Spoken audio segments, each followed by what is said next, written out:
welcome. Siyalamukela. Singazama ukuhlala phansi. Ukuze siqalise nini umhlangano wethu. Siyabonga kakhulu ngokubuya kwenu. Ngike ngabona lapha kulaba abafundisi abaningi. Ngizacela uBishop ubaba uphuma ezosivulela ngomthandazo as we begin our dialogue. Ubaba uphuma is Bishop Phuma is neighbor.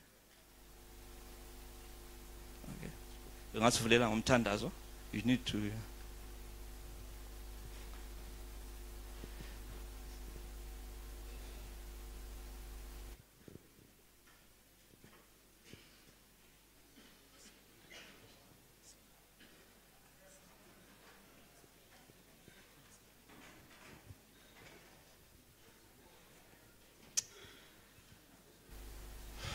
sithandaze nini.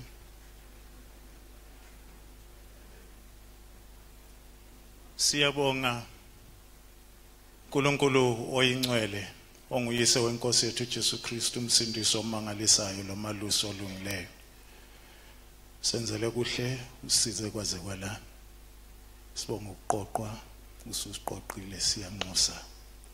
Bekhona phakathi kwethu sihlanganise ingqondo zethu. Hliziyo zethu sinxusa ukwakhiwa komsebenzi osiqoqele wona Nkosi eyingcwele uma ungekho asikwazi ukwakha kodwa ubani ukhona uyakheka uNkulunkulu othandekayo sakhele lo msebenzi uzosakhela ubuhlobo usakhela izwe sakithi Nkosi ethandekayo phakama ezweni lakithi kuhlakazeke izitha zakho kuze kuthi ukuthula kubuse kwengami izwe lakithi udumo lobukhosi luze kuwe egameni lenkosi nomsindisi uJesu. Amen. Siyabonga kakhulu Bishop. Lumhlangano or this meeting is a dialogue meeting. It's a policy dialogue meeting. It has been put together by SAPES. Most of you know Dr. Ipo Mandaza. They run a lot of policy dialogue meetings in Harare. And in conjunction with WILD, which is a group that is working with women here in Bulawayo National, and with SAPES, they are streaming us live, and with Zimbabwe Christian Alliance. So there is a lot of church and pastors that are here. We've got our panelists, and I've got my co-chair, Mr. Alec Mchadehama.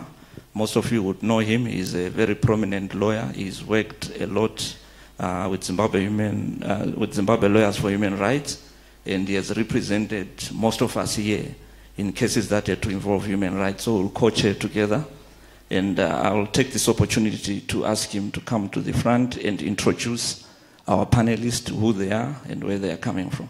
Thank you. Let's welcome Mr. Mchadehama.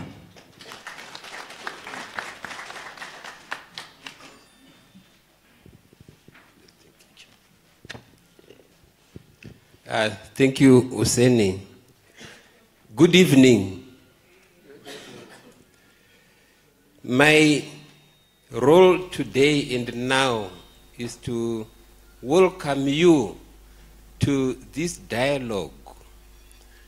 Today's dialogue is titled Gukurahundi Towards a National Dialogue. And I would want to warmly welcome you to this important dialogue where we want to discuss as Zimbabweans issues surrounding Gukurahundi. This is not a seminar, neither is it a debate, but what we have gathered to do is to simply continue the dialogue which has been with us, which is with us, and which is going to be with us for some time to come. Experiences in Zimbabwe shows that there are people who do not want this topic to be discussed and who would rather us forget and develop some form of amnesia towards the topic.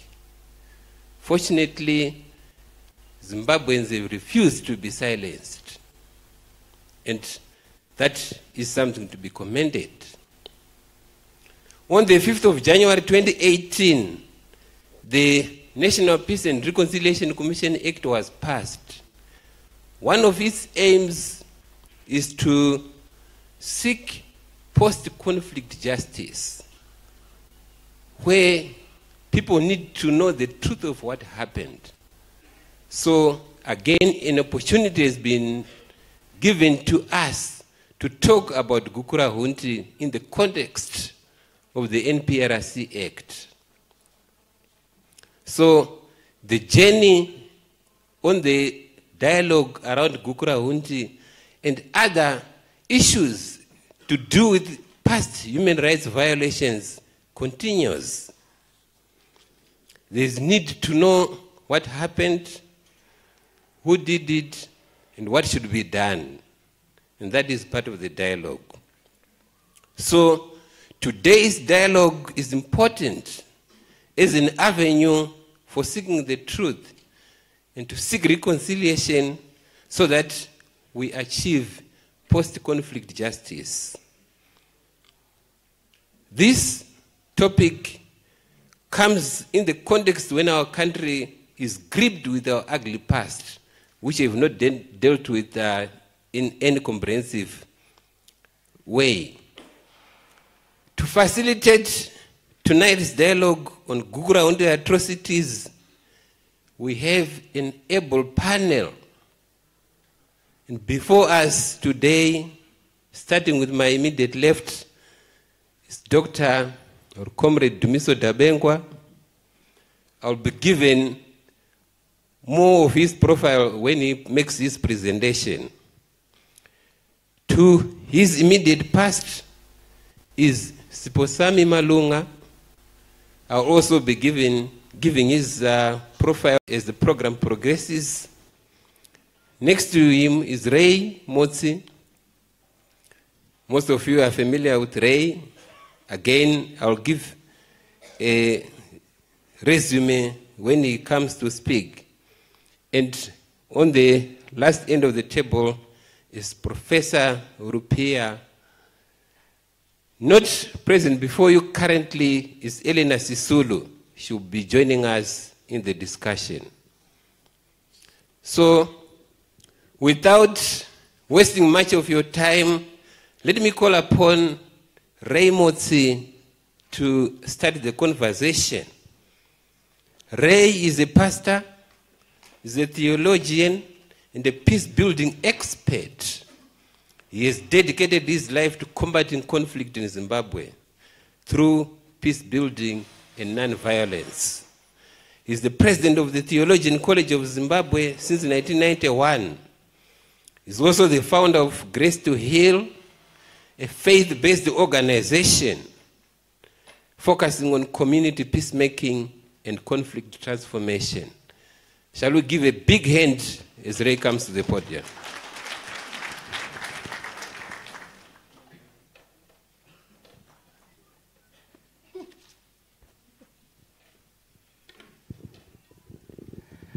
Sanbonan, Ninjani. I've just been asking him how many minutes I have, and he told me 10. I don't normally present a written message, but because I knew there was no time, it is important that I make sure that I deliver what I have.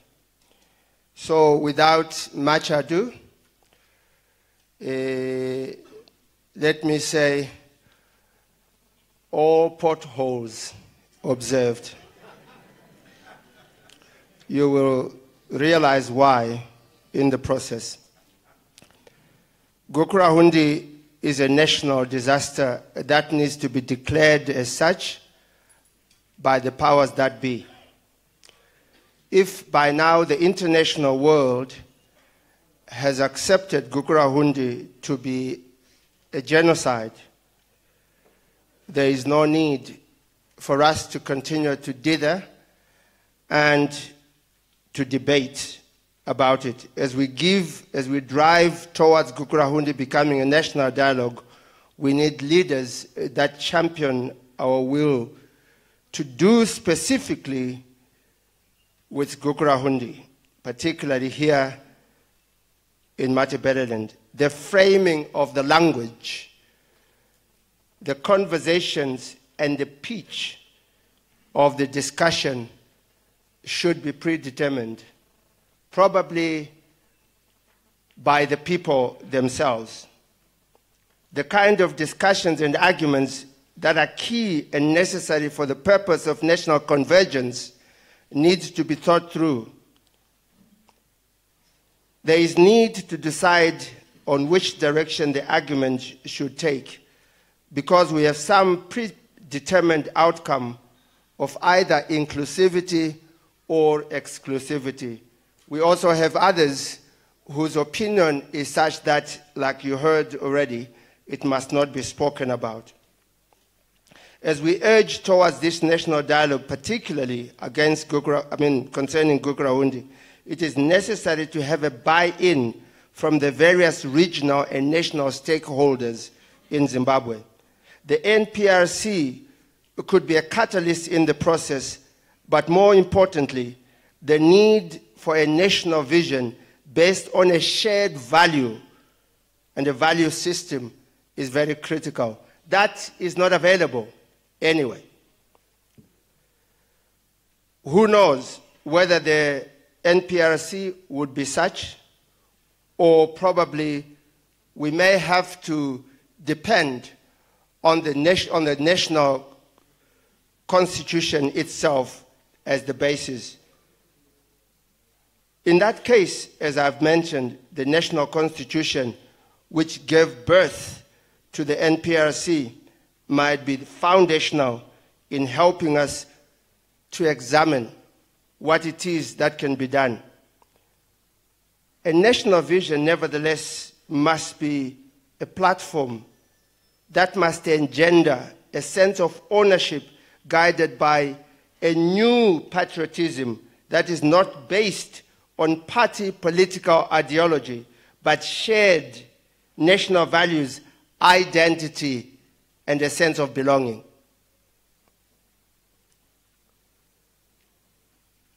This must also embrace the diverse political, social, traditional, race, tribes, and even the small, minute minority groups that are part of this great nation.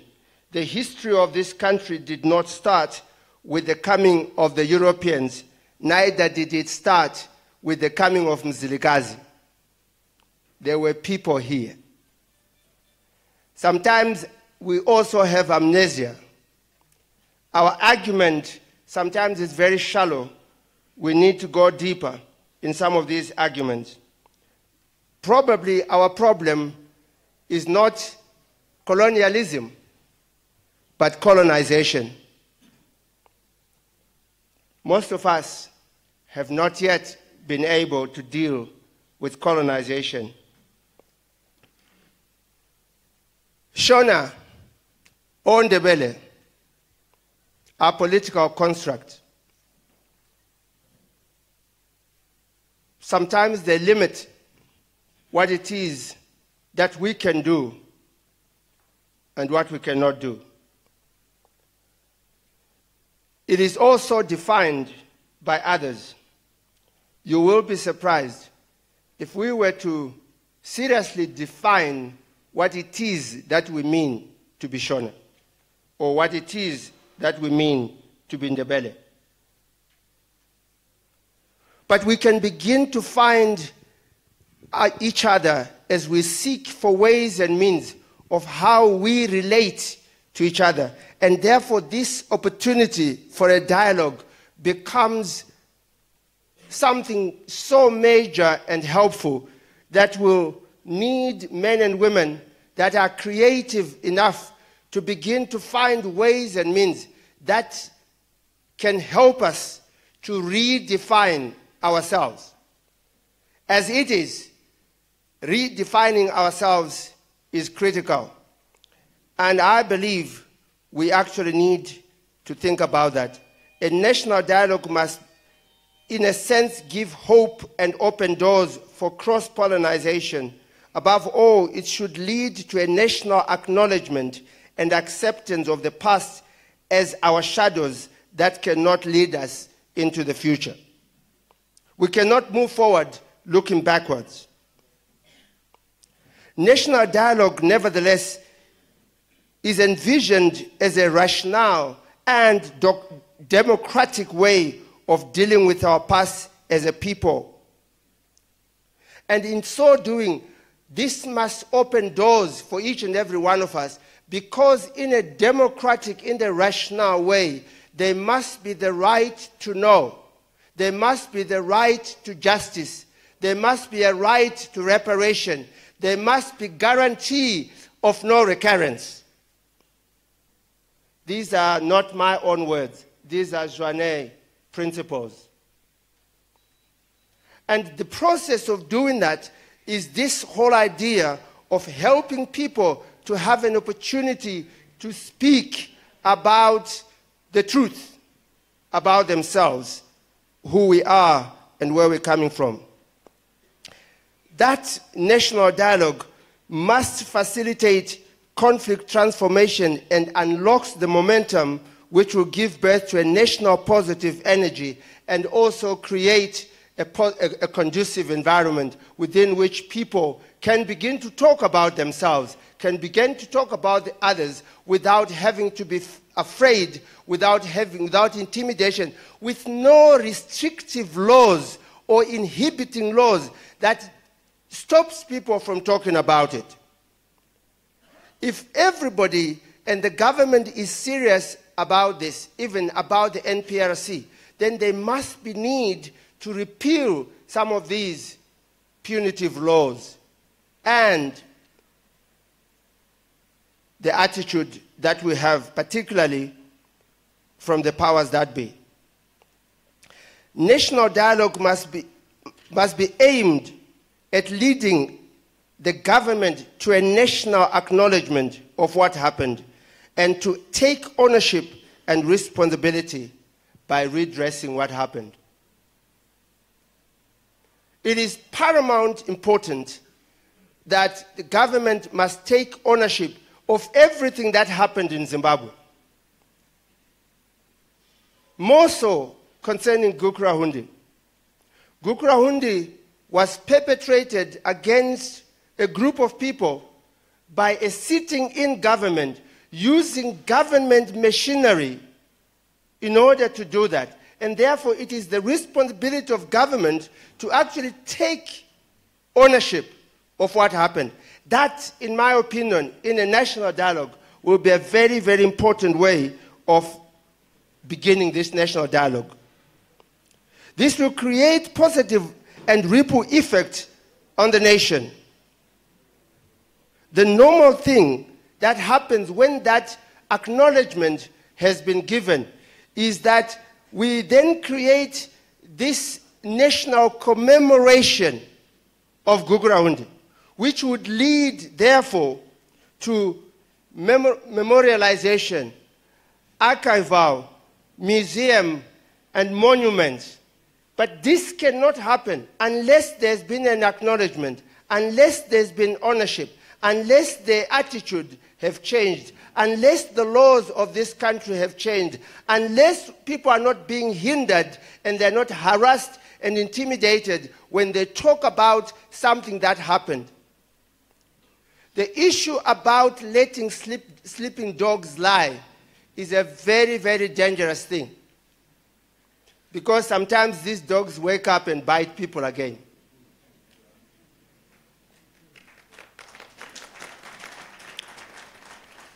I want to let you know about this, that I really do think that we need to commend SAPES and the other organizations that have enabled us and that have started this dialogue.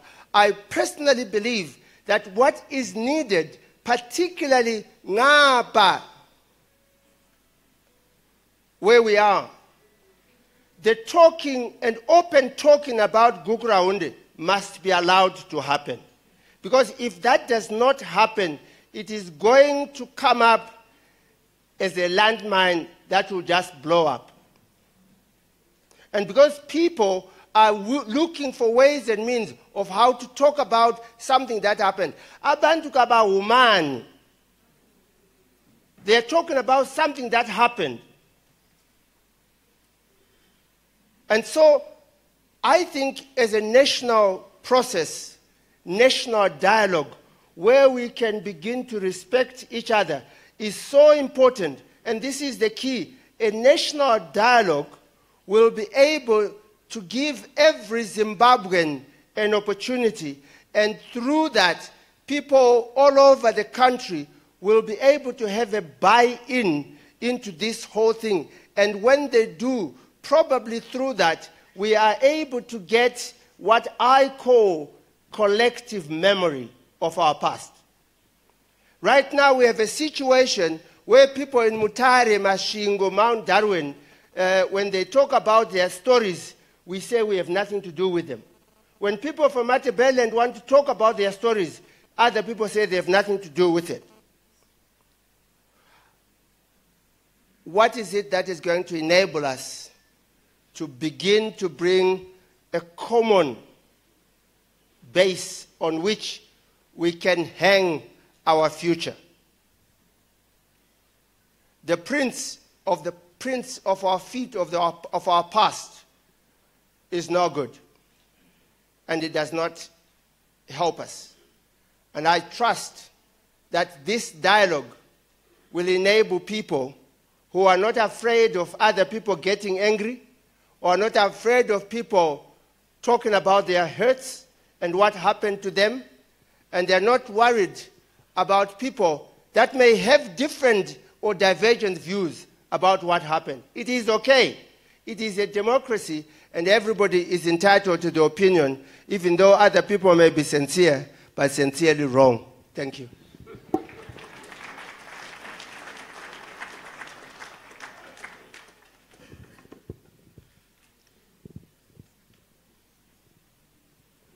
Thank you, Ray. I think Ray has raised quite a number of important issues. Among that, Gukurahundi has been classified as a genocide. He has also said that the passing of the NPRC Act and the Constitution gives us an opportunity to deal with the issues around Gukurahundi and our issues regarding to past violence. He has also indicated that we can learn from the experiences of other countries who have dealt with such issues regarding national commemorations, memorializations, archiving, museums, and so on. Thank you, Ray. Shall we give Ray a big hand?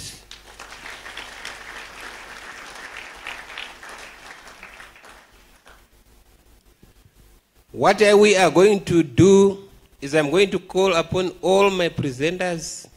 They will make their presentations. Then we'll open the topic to the floor for questions, interrogations, comments, and so on. The other presenter who was not here when we started is Elena Sisulu. Elena, welcome. Thank you. My next presenter is Sipho Malunga. Sipho Malunga is a human rights lawyer with extensive experience in justice and governance in Africa. He is currently at the helm of OSISA since August 2013. He has previously worked for the United Nations program as a senior governance advisor and regional program manager in Africa. He was also a senior defense attorney in the Tribunal for the Prosecution of War Crimes Against Humanity in East Timor. He has worked with various United Nations programs. His CV or resume is too long for me to continue. Let me call upon Sipho to the podium. Sipho, welcome.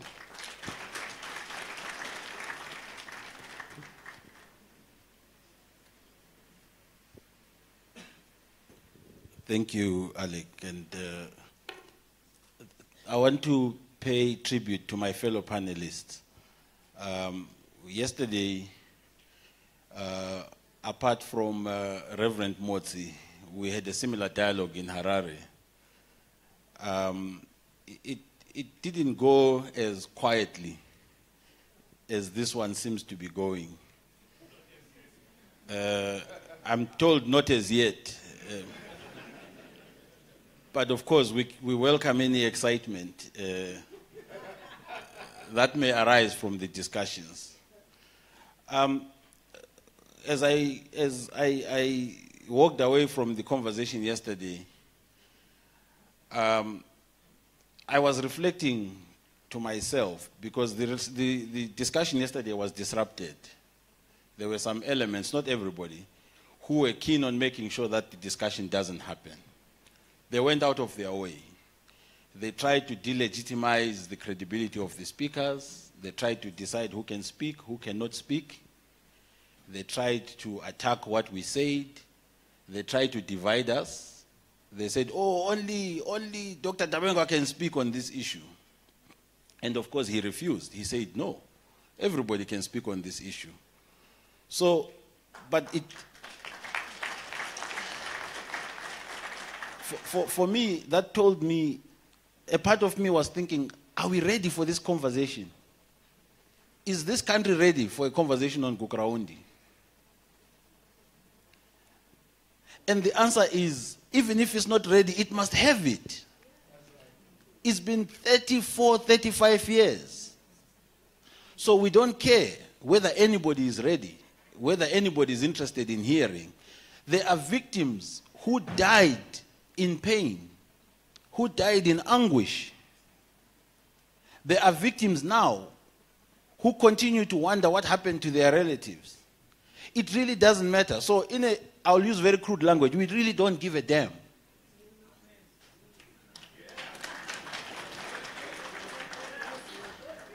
So, I'm not going to be digressed. I just wanted to give you a snippet of what happened yesterday. What I really want to talk about is three things. The first is that Gukurahundi has been analyzed, it has been assessed, it has been written about, it has been talked about by many people, except the victims. Everybody talks about Gukurahundi as if they understand it. But what is missing in the conversation about Gukurahundi is the voice of the victim. And there are many reasons why the victim has not been given an opportunity to speak. Primary is the fact that the victims were never, ever, ever asked how they feel. The secondary is that the very perpetrators that committed these crimes remained in a position of power and authority in this country. They retained control over the territory, over the security, over the movement, over everything affecting the victims. So in what context can a victim speak?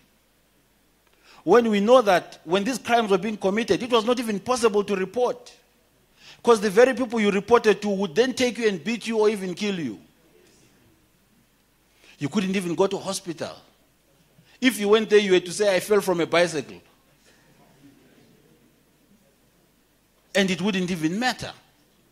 So the fundamental question is that people have been brutalized and they have been forced to bottle their pain. So whatever we do, we have a commission, there's a law, all that does not matter. What we must do is to put the victims at the center of this conversation. Yesterday, Dr. Dabenga spoke about how a lot of the direct witnesses have passed on. This is 30 plus years ago. Memories, of course, memories of trauma, science tells us, memories of trauma don't fade very easily. Sometimes your brain packs them away as a way so you can cope. It pushes it away, but it comes back. It's called post-traumatic stress disorder. You remember it. It affects you. But the reality is that it is true. Many of the victims that were witnesses to these crimes have died. Sadly. But there are many who are alive. Today I spent the afternoon talking to a colleague. And in that afternoon, over a period of an hour and a half or 2 hours, he told me 3 stories. He's my age. I went to school with him. We grew up together. He told me 3 stories of Gukurahundi that he personally witnessed. He never has the opportunity to tell anybody that. He witnessed people being killed. He witnessed his parents being beaten. He witnessed people being taken away, never to be seen again. And he is 46, 47. He has not had a chance to tell his story until now. So for me, whatever dialogue, whatever process, whatever commission, it must put at the center the victims. But it's not as easy as that. Yesterday's experience made me think of something else. If Dr. Dabengwa, my sister Eleanor Sisulu, a very celebrated human rights activist, my brother Alec Mchadehama, Reverend Husseini talked about his CV, very brave, very courageous, defending people accused, people are facing intimidation, persecution, and arrest. My brother Martin Rupia, a very celebrated professor. If we struggle to talk, or myself too, I'm not afraid to talk anyway. I've talked in fora all over the world. If we are prevented from talking on this, what more? Somebody in the village. How are they going to speak? How are they going to get the confidence that this is a process that will deliberately and wholeheartedly listen to them? So, whatever process is embarked on, it must put the victim at the center. But we need to clear all the barriers, all the obstacles for people to speak, for people to engage. Right now, when there was a coup in November, it was a coup.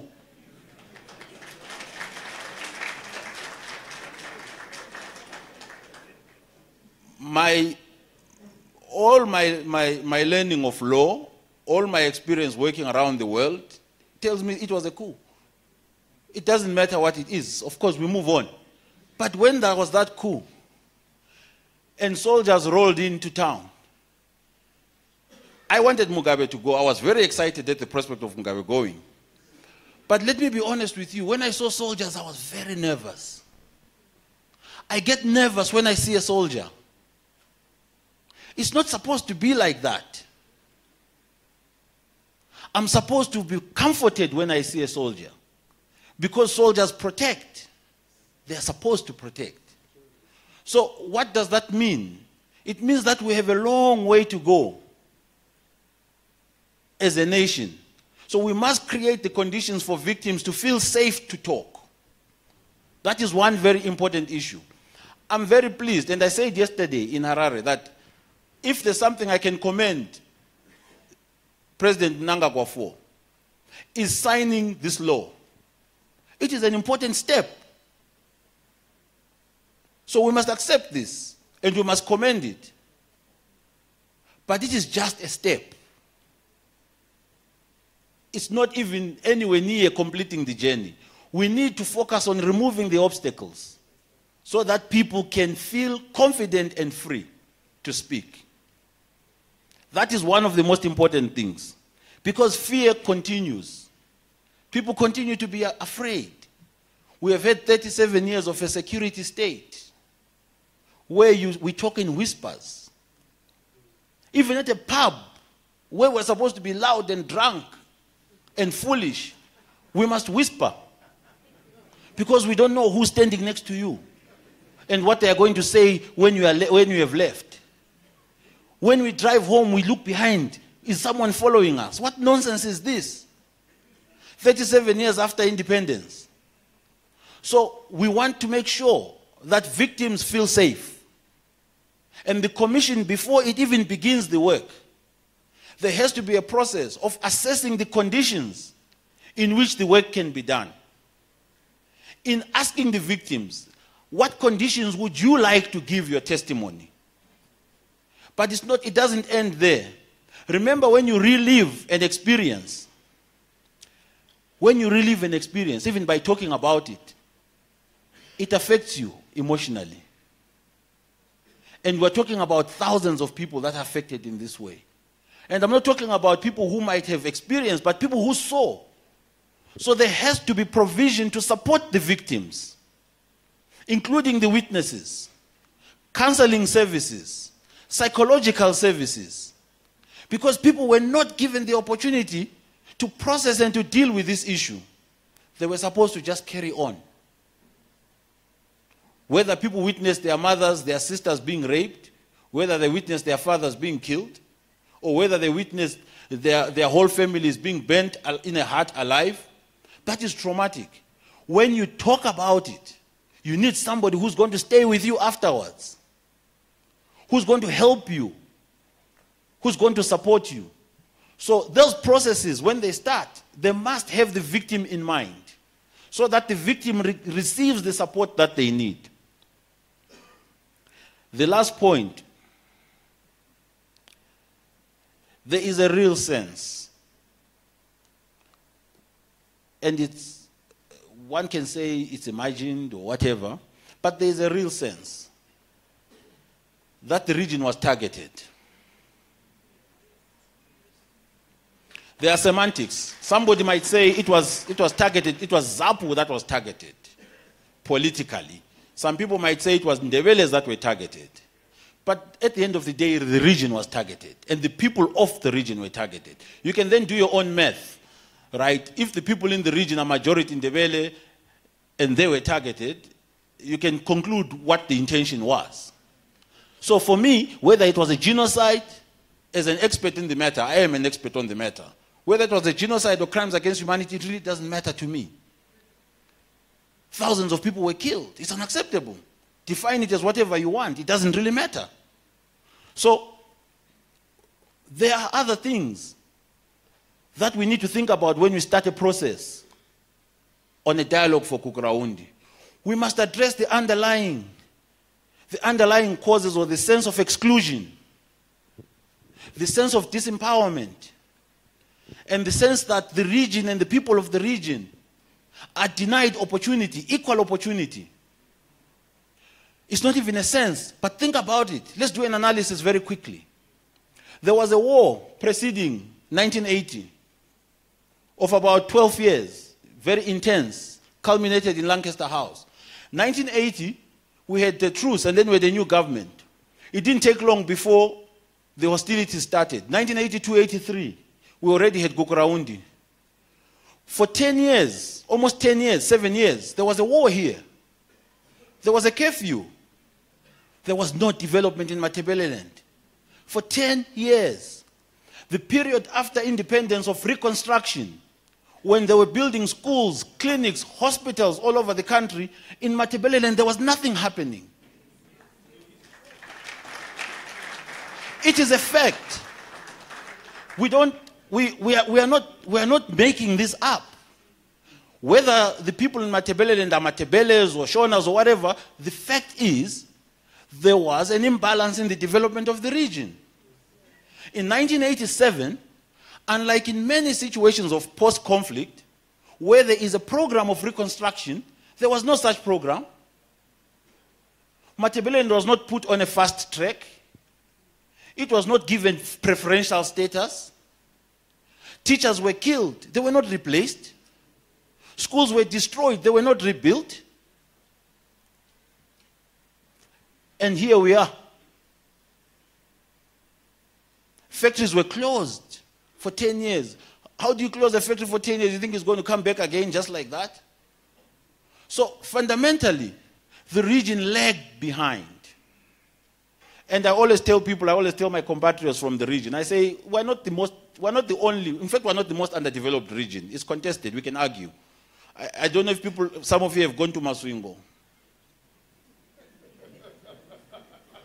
I'm being very honest. Yes. So there are many regions that have a case to demand equality, equal treatment. But we lost out. Alec wants me to stop. So we lost out. And any program must have a clear plan to re-empower the region, to re-empower the people. And I'm very happy to hear the president is talking about foreign direct investment. It's a wonderful opportunity. Matabeleland is not poor. This is one of the richest regions in this country. There is coal in Wange, there is coal in Binga, there is gas in Lupane, there is diamonds in Cholocho, there is coal in Shangani, there is nickel in Shangani, there is diamonds in Beitbridge, there is gold from Filabusi, Kezi, Gwanda, all the way. So the region is rich. There is an opportunity to redevelop the region, consistent with the president's call for foreign direct investment. We should all say, let us have investment. But ultimately, whatever policies are put in place, the victims of Gukurahundi, the people of the region must benefit. Then there will be a real sense that not only is there justice in the court, in the reconciliation sense, but that people can pursue dignified lives. Thank you so much. I had more to say, but I don't have time.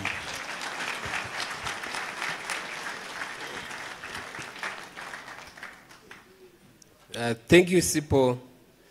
I had to deliberately stop him because this is a topic that is dear to his heart. And if I had not stopped him, he was going to speak until dawn.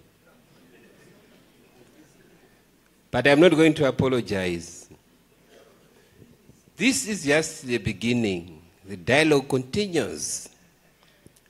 Sipo has raised a number of important issues. Among them that whatever process we undertake, whatever dialogue we engage in, whatever we consider when talking about Gukurahundi, the process must be victim-centered. He has also talked about the important issue of the perpetrators. That how do you deal with this issue when the perpetrators are still in power and they want to protect themselves and preserve themselves as well? He's also talked about what has been grappling with us for some time, the culture of fear, underpinned by the culture of impunity. Those are the issues that confront us today. But nonetheless, we continue on to dialogue. Can we give a big hand to Sipo?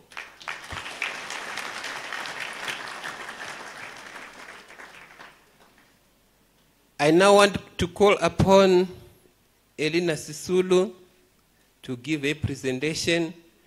Elena is a Zimbabwean-born South African. She's a writer and human rights activist who combines training in history, English literature, development studies, and feminist theory. She studied here at the University of Zimbabwe and worked for the Ministry of Labor. She has also worked with political organizations such as the ANC, the PAC, and SWAPO. She's a writer. Her resume is too long. Elena, welcome.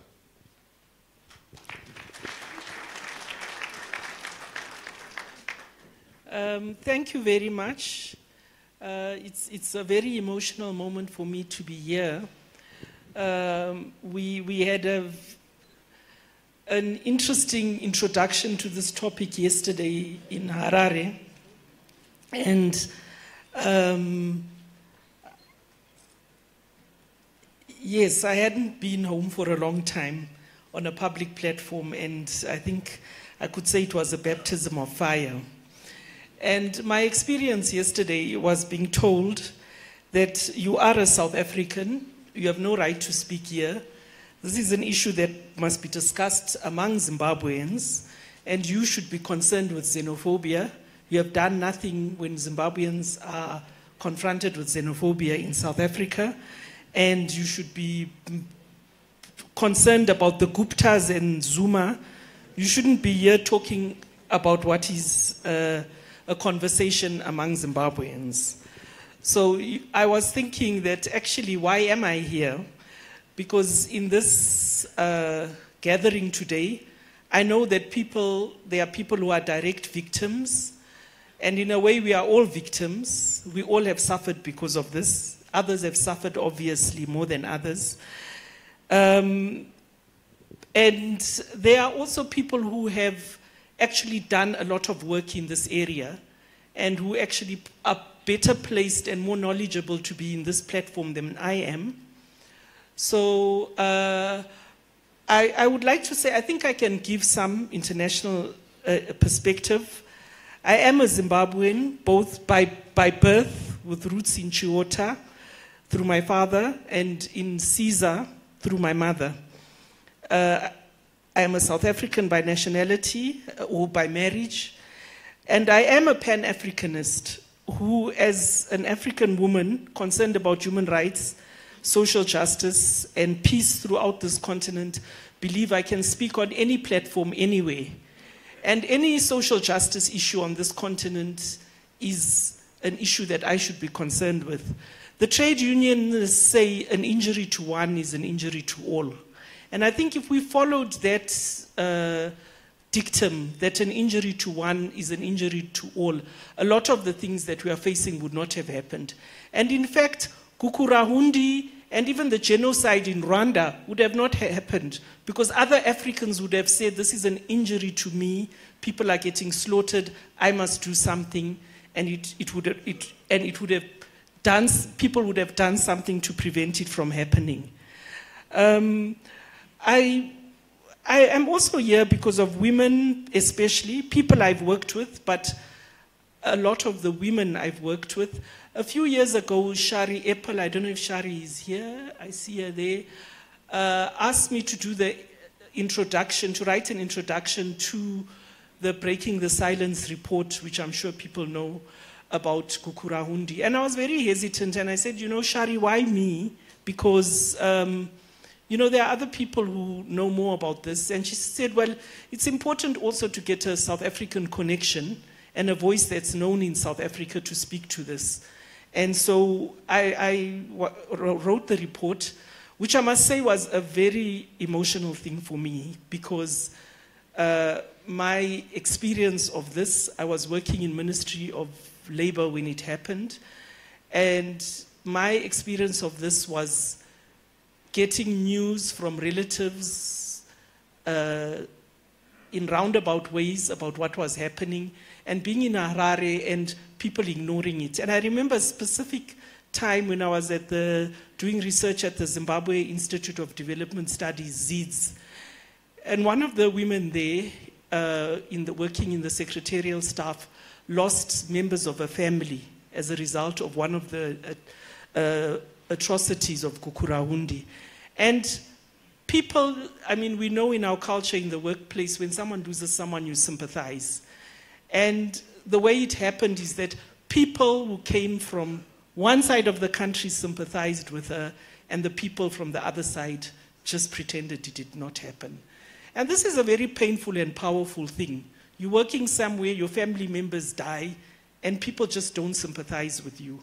And those are things I put at the back of my mind. And when Shari actually made me write this, I was confronted with these things and confronted with my own silence when this happened. I was a civil servant, and I was part of the general Zimbabwean population, the majority of us who were just afraid to talk. So I want to say that people, women who want to say something, I mean, I'm talking about the influences on me. I'm not discounting the men, but I'm just saying the people who have influenced me and made me be here. One, through Shari, because she pushed me to write this report. I think through women who have stood up, I know there were the Woza women here who I worked with at some point, who had an influence on me because of their courage to push the agenda and talk. I don't know if Jenny and Magodonga are anywhere around. Hi, my sisters. And then there is a woman who really, I feel as I stand here, that her spirit is with me. And that's Shiba Dube, who really, Shiba came to South Africa. We organized a trip to South Africa with a group of women, all of whom had experienced sexual abuse and violation.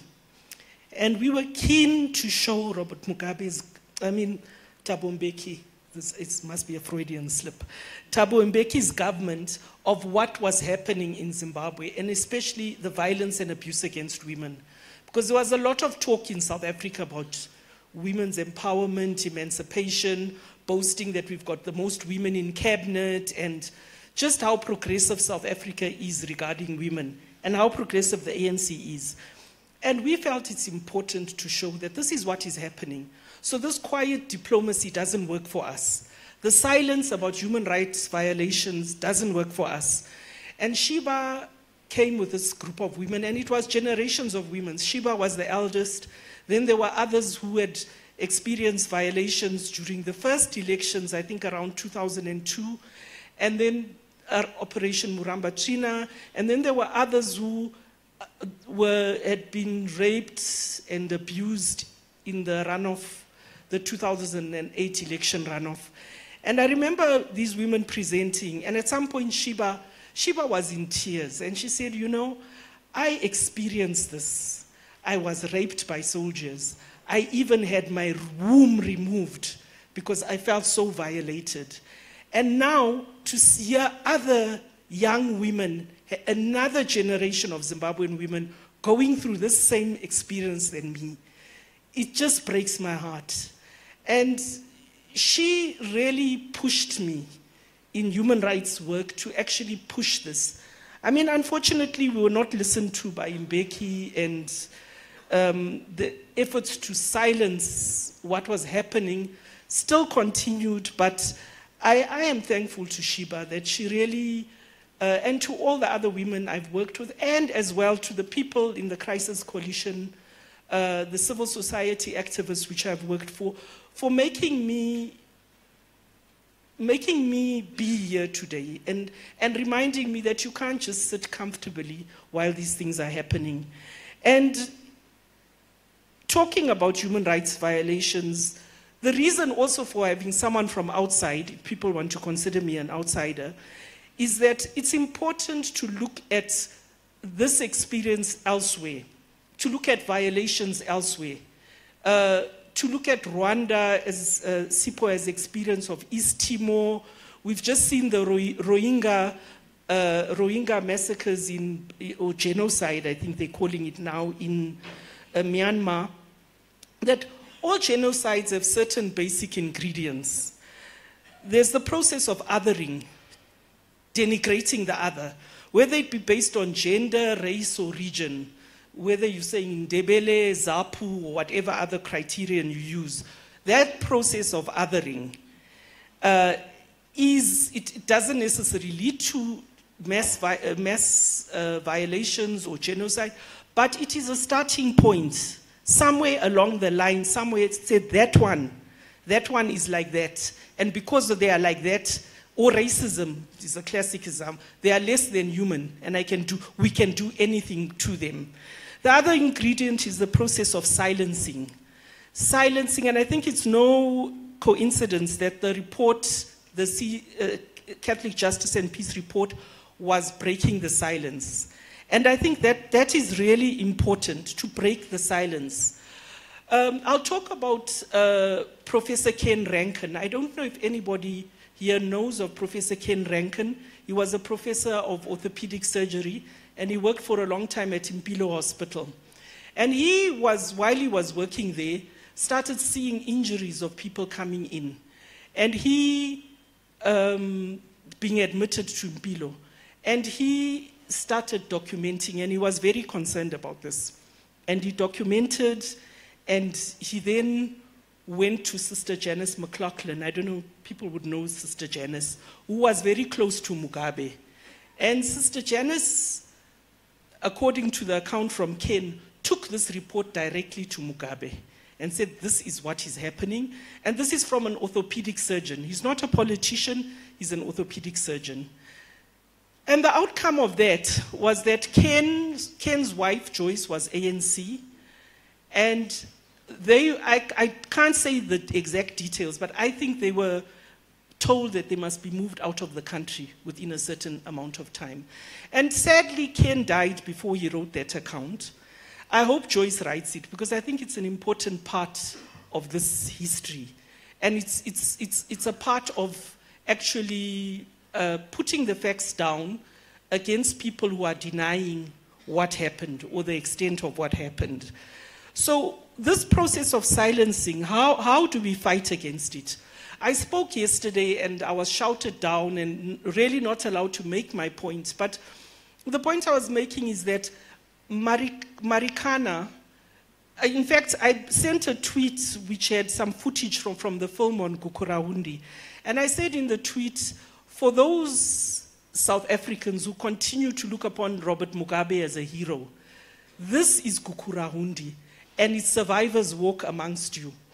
And I got a response which was like actually saying, oh, you know, what about the other side, and questioning numbers and the usual kind of denialist things. But the thing, and one of the things I said was, this is 1,000 times worse than Marikana. And yet, Marikana, if you are in South Africa at the time of anniversary of Marikana every year, South Africans on the radio, all radio stations, 3 days in a row, they will be talking about Marikana. They will be debating, they will be attacking, they will be complaining, they will be saying this must never happen again. And I think that is a very healthy thing, because it makes it more difficult for any government to do such a thing again. And to me, that discussion, that breaking a silence, is a vaccination against future violations. And it's a reason why we have to have these discussions. We have to open the wound and clean it out, because we cannot, and I shouldn't use a cleansing, that's a bad metaphor, I'm sorry, but we have to open the silence and talk about these things. And media freedom is an essential ingredient. And I have been disappointed in Zimbabwean civil society work. I don't think there has been enough of a recognition about the importance of media freedom, and there hasn't been enough of a strong campaign to fight for media freedom. Because it's easy for people to act with impunity, it's easy to carry out human rights violations out of the glare of the media. I really believe that if cameras were there in Rwanda in 1994, that would have stopped long before it got to the extent it did. If there were cameras all over during Gukurahundi, many of the violations would have not taken place. We are going into elections here, and I worry that people are saying, register, register, register. The conditions are not there. If you don't have media freedom, if you don't have radio, if people can't freely discuss, we will not be able to have free and fair elections. So, and even the constitution, people fought for a constitution. A constitution doesn't matter if you don't have constitutionalism. And at the heart of constitutionalism is freedom of speech. So my plea is really, people, fight for media freedom and get it before any election takes place here in Zimbabwe. Thank you.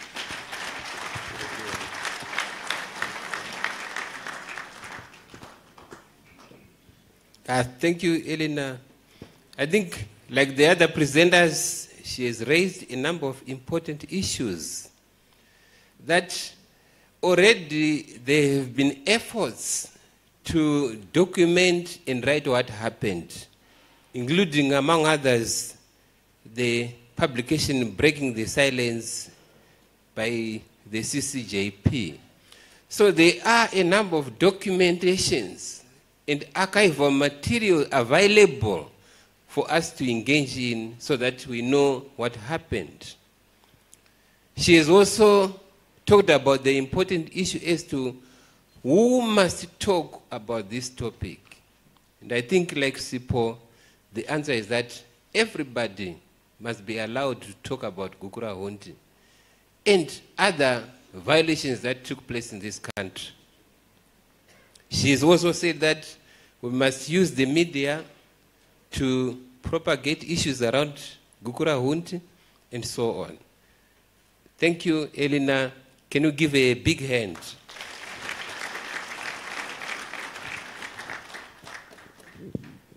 My next presenter is Professor Martin Rupia. Professor Martin Rupia is an academic with the Institute of African Renaissance Studies in South Africa. He supervises MA and doctoral students. His CV shows that he is more of an academic interested in various issues. And I won't waste much time on him. Thank you, Professor. Welcome.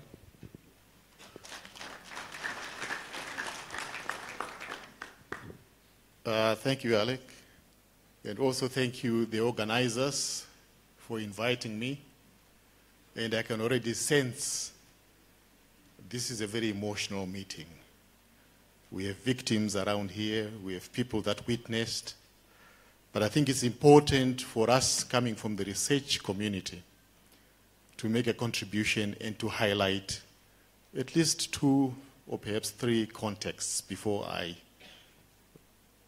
make way for Dr. Dabengwa.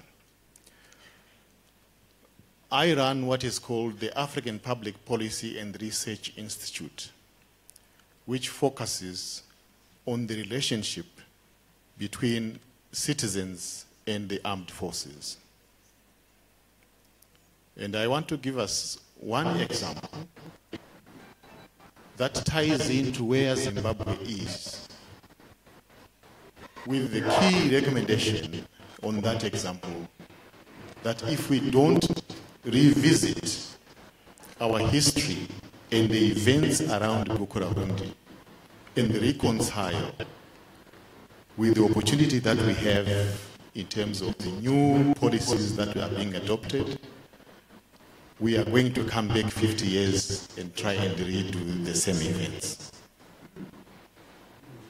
So let me give you the continental context so that as we begin the national dialogue, we must understand we are not alone. There are others also traveling this road, and there are comparative cases on the continent. The first event which forces and pushes communities to dialogue is the events around Togo. Those of you that know Africa's history, Togo was one of the very early military coups in which the father took power, died in February 2005. The son took power, or in fact, the institutions of both the party and the security establishment created the environment of succession. In February 2005, the security establishment in Togo closed down the borders, refused for the Speaker of Parliament, who had been visiting outside, to come back, who was constitutionally the person supposed to take power. They then rounded up all the members of Parliament, forced them into the National Assembly building, and say, before you break, you must change the law and invite Farah Eyadema to become the new leader. They did that. The sub-region of Obasanjo in West Africa tried to resist, imposed sanctions. They backtracked a bit. Farah Eyadema stood back for about 3 weeks or 2 months, and then they came back. That fellow has been in power to this day. Okay? So the relationship, if we had time, by the way, Reverend Useni, I have sent a paper to him for those who are interested. My paper is available.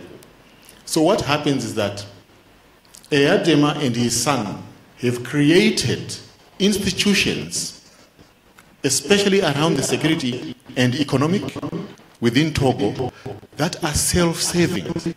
They keep replicating themselves and choosing and installing the leadership.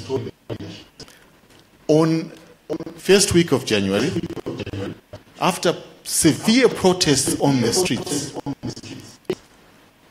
Farah Eyadema, in his State of the Nation address 2018, then called for national dialogue. So you see what I'm pointing out. For more than 50 years, they thought they could get away with it, but national dialogue is now the in thing in Togo. The second very brief example, again we need to take characteristics from that example, is Ethiopia. Ethiopia had a master plan, societies to be developed or modernized. First thing in 2016, the Oromia region around Addis Ababa, for those of you that have worked on the continent, created such severe protests that the modernization plan was cancelled. The second part, again about 10 days, 2 weeks ago, the Ethiopian People's Revolutionary Party simply declared, we are releasing all political prisoners and we are closing down the torture chamber and we are turning it into a museum. There are key lessons for Zimbabwe to learn why the Ethiopian government has taken those decisions. They have pardoned all political prisoners, transgressions, they have cancelled all the court sessions, and they have removed the people from the jails. Now, it's important that for us analysts, we think there are a number of armed insurrections within Ethiopia, maybe numbering 10 or 11, you'll see that in the paper, and the government has decided, instead of mustering forces against these various groups, maybe it's better to sit down and talk. Okay?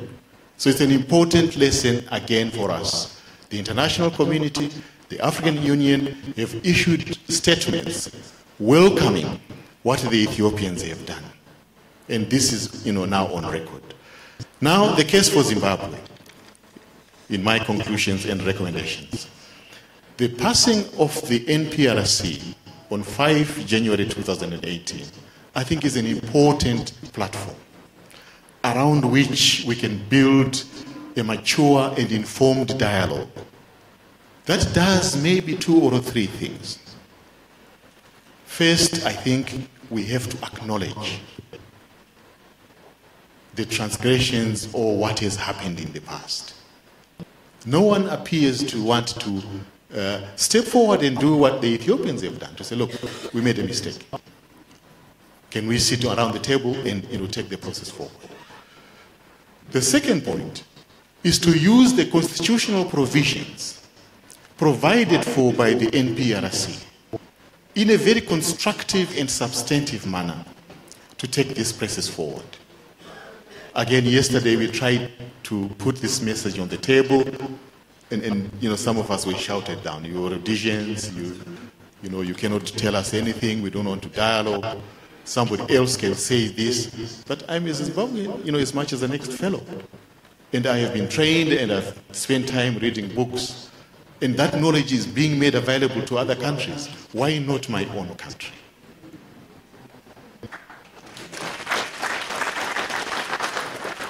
The third point is, of course, we think we know what happened.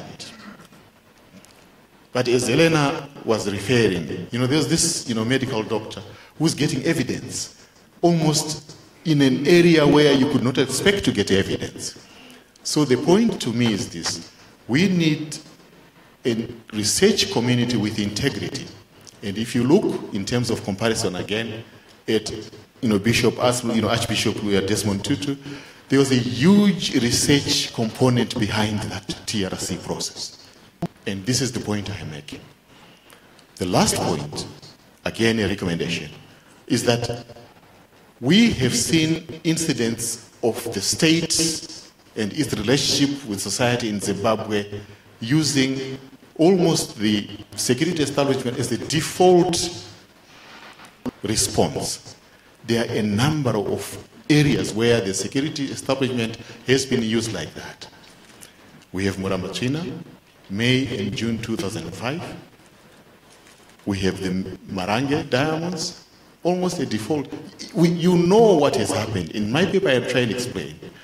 In Marange, for example, you had an invasion of artisanal miners, traders, informal workers, etc.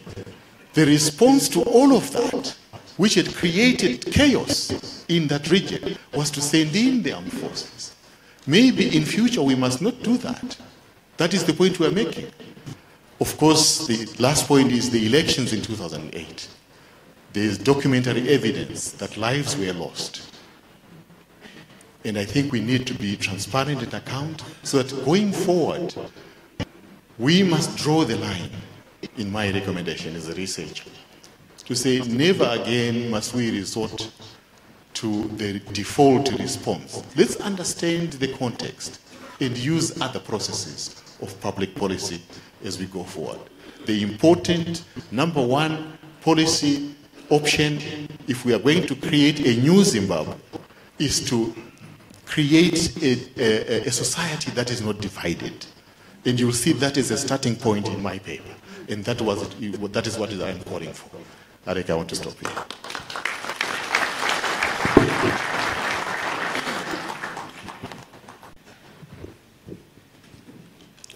Thank you, Martin.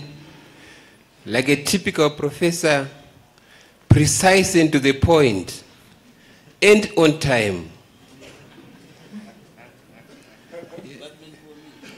It's not meant for SIPO. He, again, like the others, raises important issues. Firstly, that Gukurahundi and other past violations are not going anywhere.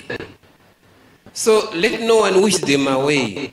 So the sooner we confront them, the better for everyone. He's also said we can benefit from experiences of other countries like Togo, Ethiopia, and of course others like Rwanda, South America, Yemen, South Africa, and so on. So we do not need to reinvent the wheel when we are dealing with Gukurahundi and other past atrocities. As for the case of Zimbabwe, as again said, we now have an opportunity arising from the passing of the NPRC Act and Section 252 of the Constitution, which gives us as Zimbabweans an opportunity to deal with those issues. A big hand for Professor Martin Rupia.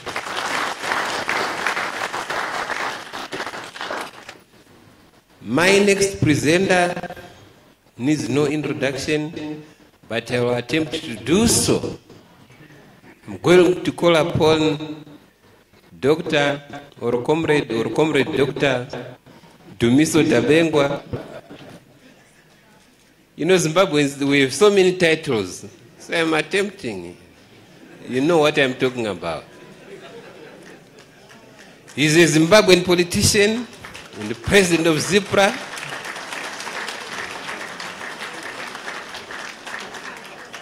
He served in the ZIPRA army as a member of the intelligence.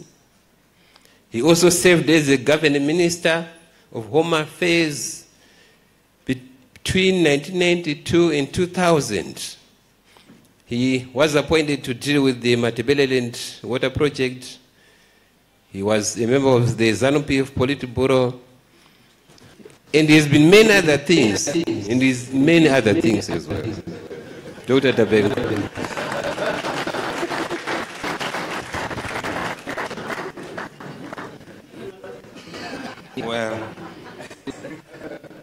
I don't know.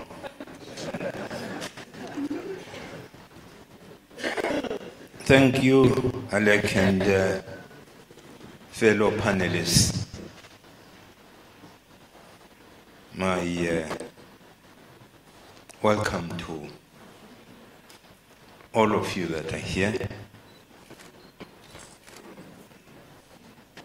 I think I've been invited as a victim, and I am going to speak on behalf of the ZAPU members that were targeted and the innocent people of Matabeleland and the Midlands that perished during the Gukurahundi operations. Yesterday, when I looked at the audience, I realized they were young people, youth, who were probably not even born during Gukurahundi, or were born during Gukurahundi. And in most cases, too young to know exactly what was happening, except to cry when they saw their relatives being mishandled in the manner they were. And I decided to explain what Gukurahundi was all about, lest people forget. Gukurahundi was planned very meticulously. And I think it was planned even as early as during the Lancaster House talks.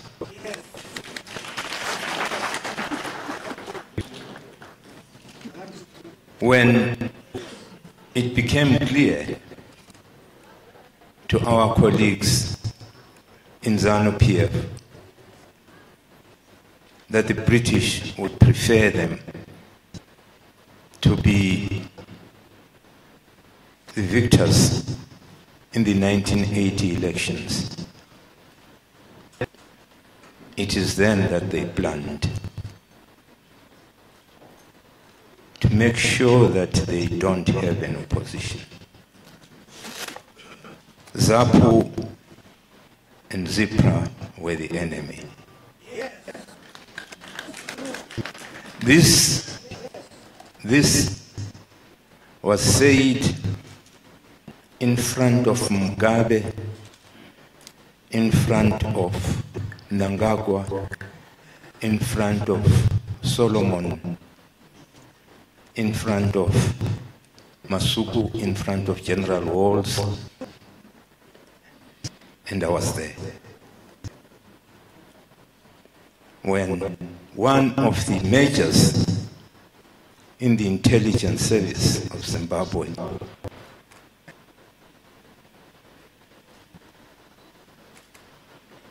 had to give a security brief on a Friday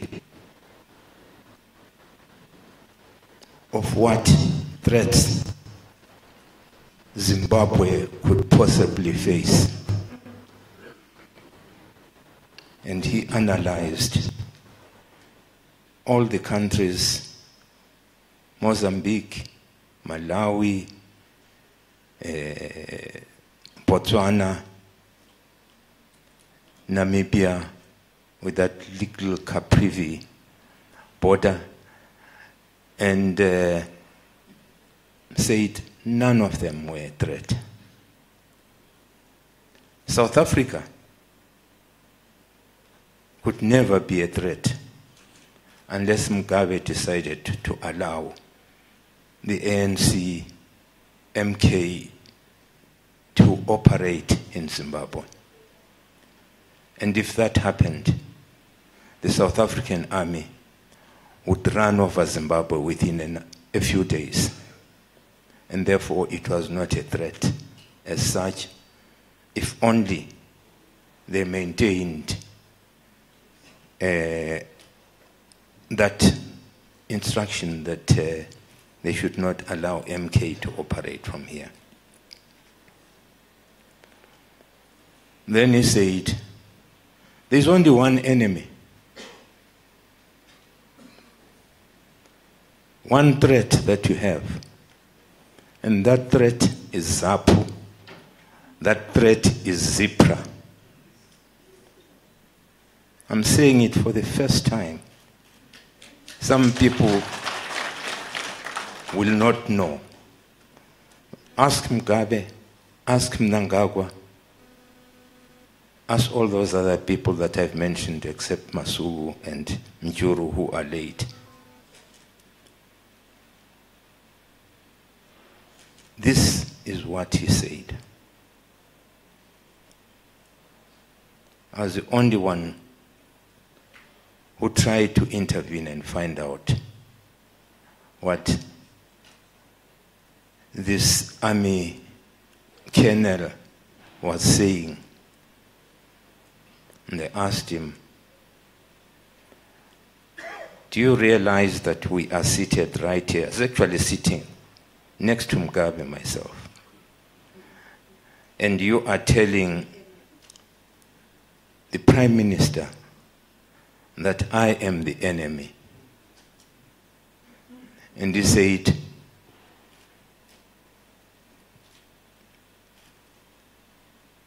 and I asked Mugabe,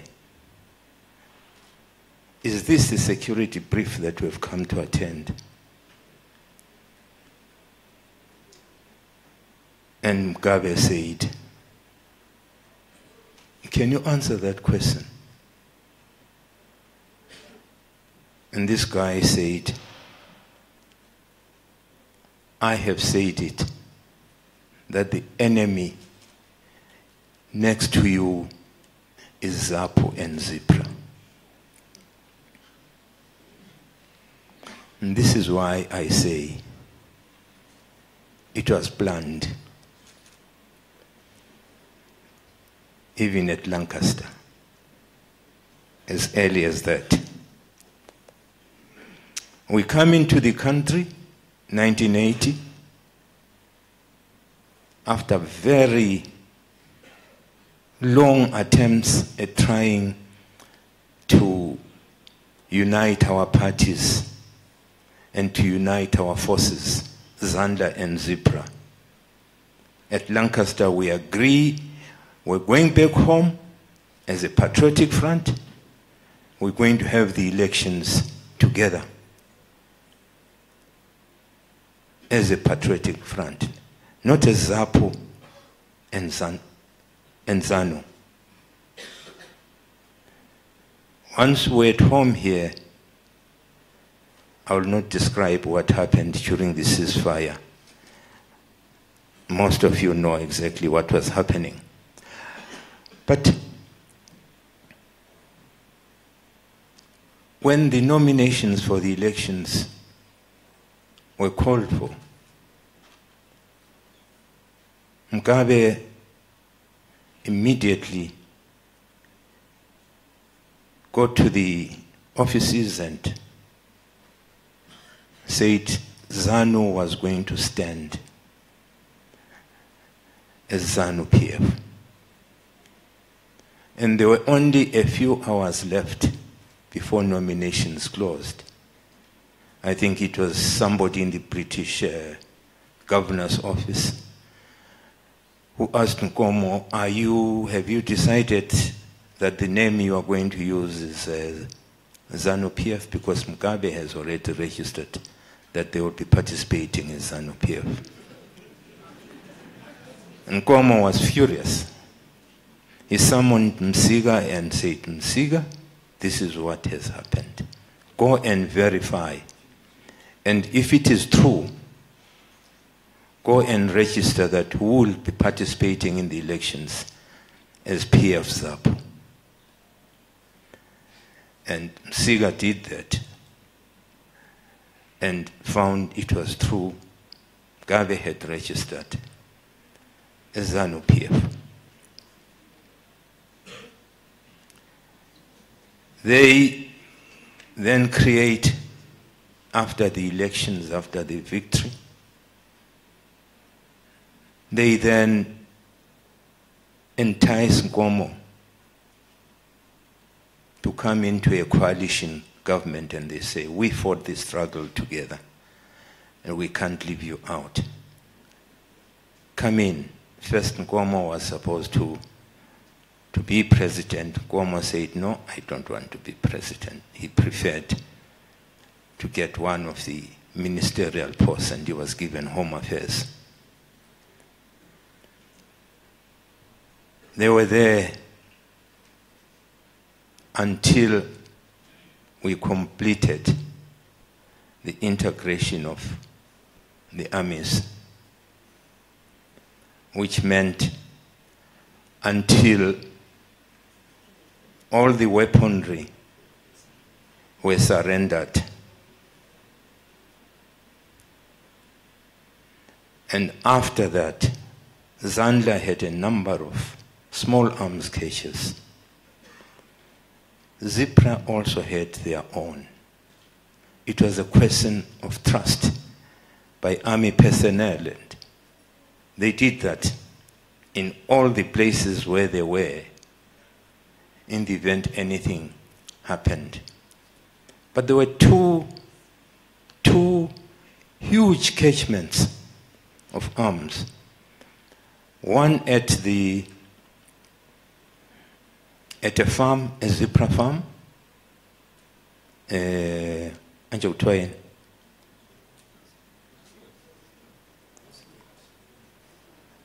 Egwelu, near Egwelu, after the Shangana River. No. And then the other one was the Ascot farm near Bulawayo. The weapons that were cached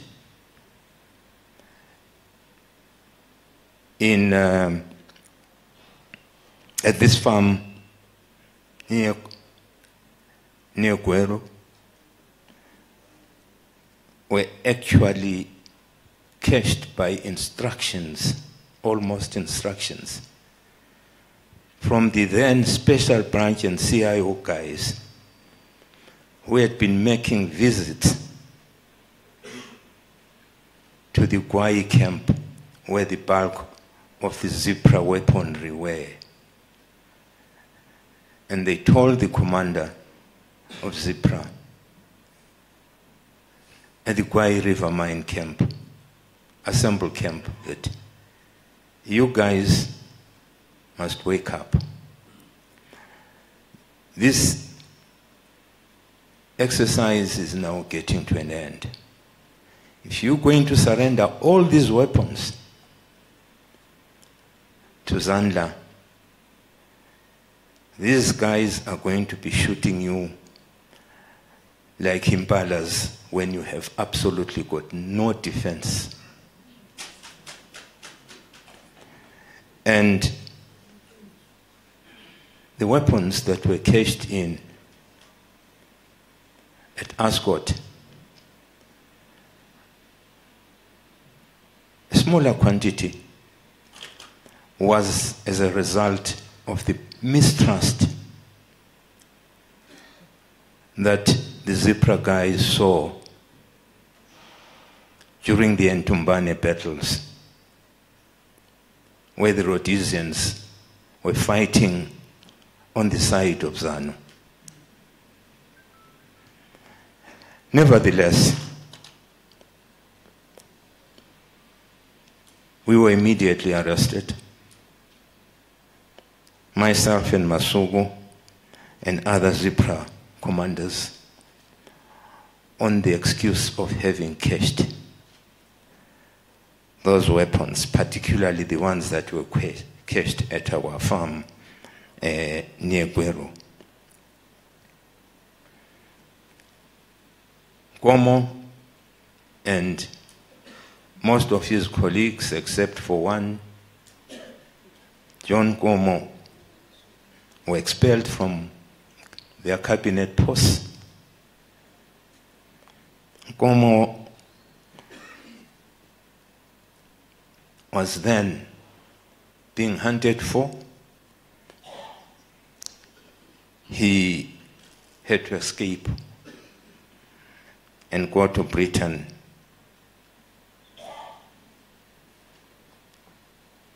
We remained in prison, Chikurubi Maximum Prison. Went to trial, which took place several days, or several weeks, I beg your pardon, if not months, and acquitted by the High Court of Zimbabwe. But were still kept in detention for the rest of the time. In all, I spent about 4 years. I spent 4 years, 10 months, exactly, after having been acquitted. Yes, during all this,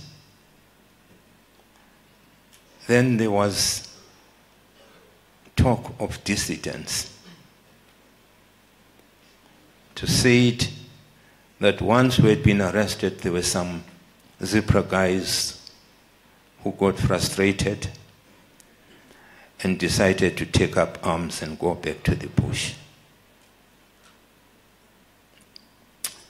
You know that when the amnesty was later on declared, after the Unity Accord was signed, they came out, and the number was not even 100. It was very much less than that. I think there were somewhere in the region of 50 of them. And these were the dissidents who covered the whole country. I mean, who made the army 5th Brigade. And if anyone knows what a brigade is, these are the people that they created the 5th Brigade for, to deal with about 50 Zipra guys who had gone to the bush. And you create a whole brigade to deal with those people. That is what happened. Mnangagwa, our current president, was then minister responsible for state security. And he did say, when we got all these facts about arms caches and so on, we then knitted a case against ZAPU and Zipra. And the action they took was that. But the fact is, this was an excuse to create a one-party state. They did not want an opposition. Hence, all the ZAPU officials that were being pointed out became victims of the Gukurahundi. A number of other people perished under the guise of dealing with dissidents. South Africa, who the security were collaborating with here, the CIO in particular, led by Mnangagwa, were in touch with the South African intelligence, and together they created Super Zipra. No, they called it Super Zap, and recruited some of these frustrated guys from amongst the Zipra guys and said, we're going to train you and send you in the country. And they were sent under that guise and created. Whilst Gukurahundi was doing one thing, they were also doing their own thing. and even killing our own people, Zapo people. That is what happened. And this is what you must understand in order to be able to deal effectively with Gukurahundi. You must know on what basis it was formed. Yes, it's now water under the bridge. We need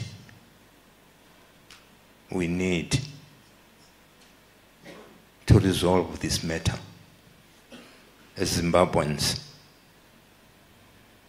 Sipho has said there are still some obstacles. One obstacle he has mentioned was the legislation to deal with the peace and reconciliation. The act has since been gazetted, and that's a good positive step, as he has said. Next, I think we need the chairman of the commission to be appointed as quickly as possible in order for the commission to go into these issues. Issues pertaining to the exhumation and reburials of those that are in mass graves or in shallow graves. All these need to be attended to, and the commission will be the best instrument to do that. Thirdly, an acknowledgement by government of what happened must be made, and an apology must be given. We will not speak. We refuse to speak until an apology has been made. An acknowledgement and an apology has been made. This dialogue is meant to try and find out how best the Gukurahundi issue can be resolved. It was genocide, no doubt about it. And that is the premise from which we must begin to trace the Gukurahundi issue. We need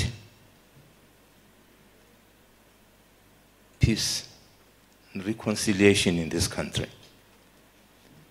We need to build the nation of Zimbabwe. And unless these are done, unless the Gukurahundi issue is resolved, peace and reconciliation will remain a mirage, and the nation of Zimbabwe will remain divided forever. We need to get together with very sober minds and face the realities of what happened in Gukurahundi and have it resolved as quickly as we can. Thank you.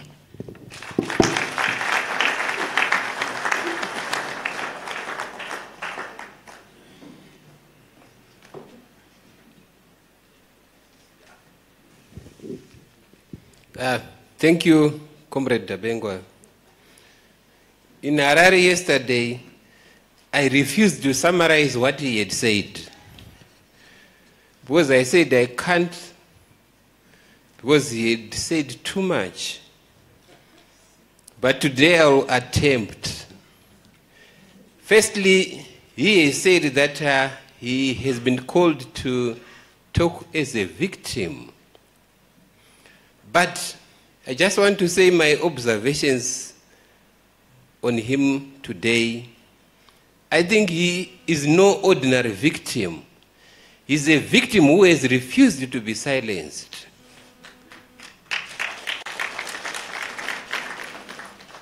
So, much like him, I would urge all victims to refuse to be silenced. But more than a victim, today, Comrade Dabengwa has exhibited to me that he is a library, a whole library on what happened, not only in respect to Gukurahundi, but various other issues. He can have a whole discourse from Lancaster House to current. So why not either utilize him, use him, or abuse him while we have him? So abuse can be in various ways. Yesterday, he told us that most of the victims and witnesses are dying as a result of age, natural attrition, and these other various vagaries. So time is not on our side. Let us utilize people like him and those that still have knowledge of what happened to deal with these issues. I won't go on, but let me thank Comrade Dabengwa for his discourse, and let us give him a big hand.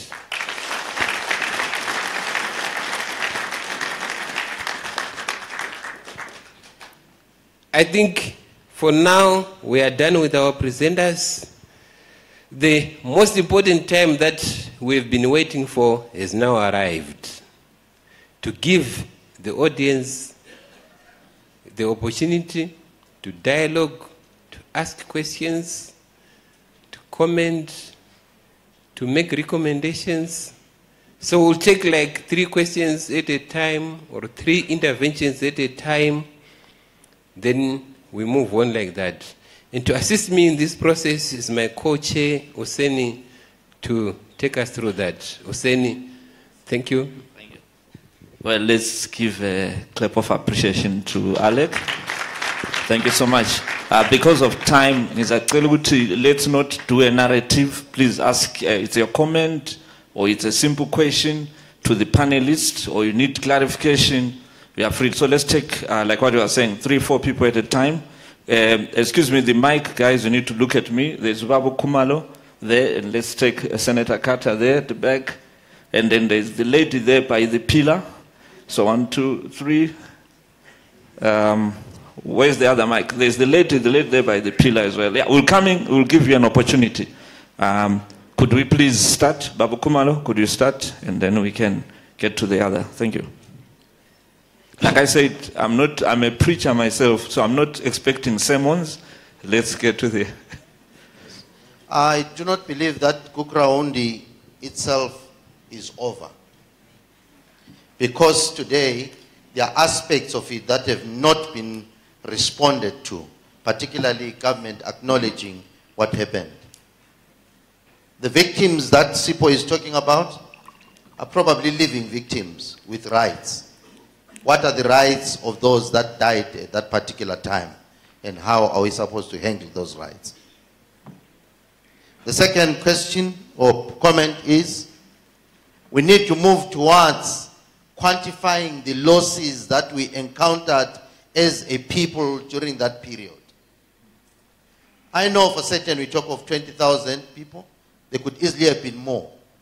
But there were economic losses which is alluded to by Sipo. And I think the element of research has to be deeper than the complaints that we can make, so that we make informed contributions towards peace and reconciliation. Thank you.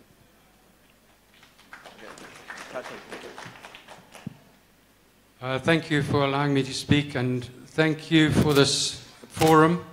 I think it goes a long way to what is needed in this country. There's been talk about a number of crimes against humanity and whether there's a genocide, of course. But the crimes against humanity generally, in my view, are because of the need to repress political opposition. And the one that really concerns me, which has not come out, has been the farm invasions. And I speak on behalf of that as an ex-farmer from Mashonaland. I'd like to speak to represent the white farmers, first of all, who were killed, and more, much more, are the farm workers who are totally unrepresented and they have no spokesman. And if we're talking about numbers, I would say it is as bad or worse than Gukurahundi. Thank you. Okay, now let's allow people to express. Let's give opportunity for someone to express their opinion. And I would like my panelists to take note and make comments. No, I want to finish with this section first. My sister, could you say, do you have the mic? Or who's got the mic? Can I have those people? Like, please, let's move fast. Thank you. My first question is directed to Professor Rupia. I stand to be corrected, Professor. Are you the colonel who was in the Smith regime? If you were, no, you need to be realistic. You can't say, yeah, I need your protection. Yeah, no, please. Thank you. Allow you to ask your question, and then we'll respond. Please, let's allow you to ask your question, then we'll respond from there. If you are the one that was a colonel in the Smith regime, can you confess, because you said we need to start somewhere. I kindly request that you confess that you killed veterans that were freedom fighters in the liberation struggle. My second question goes to... No, please allow her to ask your question. You will never stop me because I have the floor. Elena, you are an activist. You spoke as a person who's got the people at heart. We cannot say when we speak of... I want to give an example that you gave. Please, let's allow you to finish your question. Then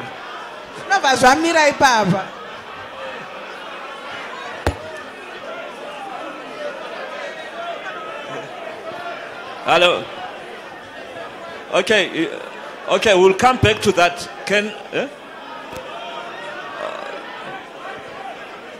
You spoke about the Marikana issue. Okay, my sister. Do you think the radio, speaking on the radio, having it as a dialogue?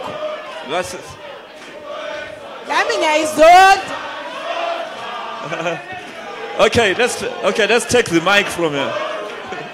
Okay, can you take the mic?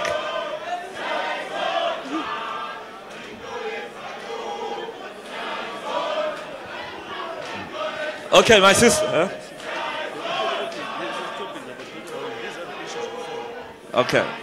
Okay, my sister, can we take the mic? Let's go on. She has expressed herself. Sisi, can you give him the mic? You have expressed yourself. We want the meeting to continue.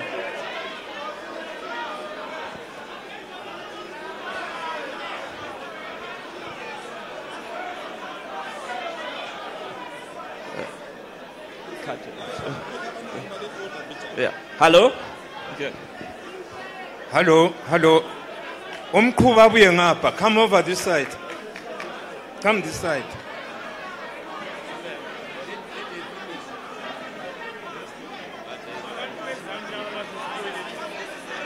Hi, my name. Let them just try to make a finish. Can you finish your question?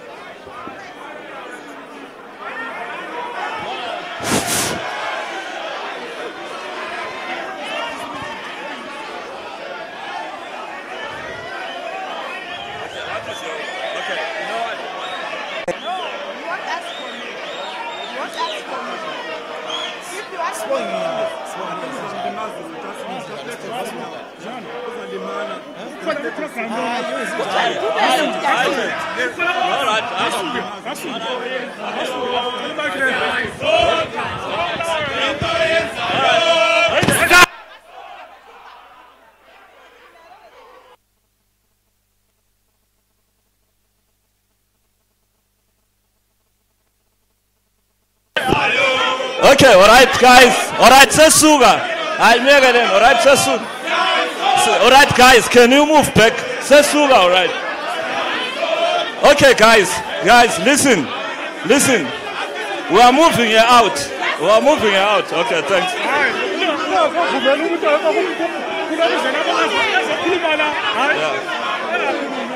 All right, okay, she's gone out. Okay. All right, guys, thank you. All right, okay. Okay, Usepumile. All right, guys, Usepumile. Okay, it's okay, Usepumile. All right, Usepumile. That's all.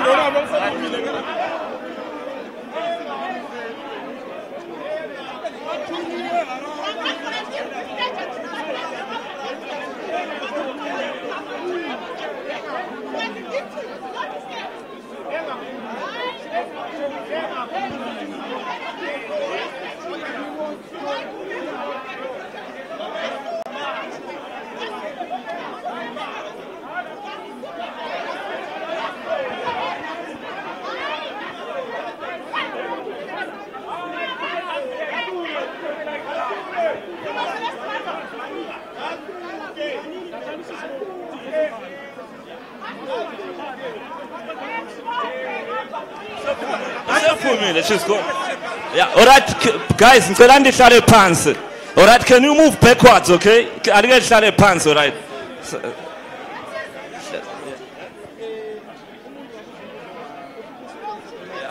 All right, fine.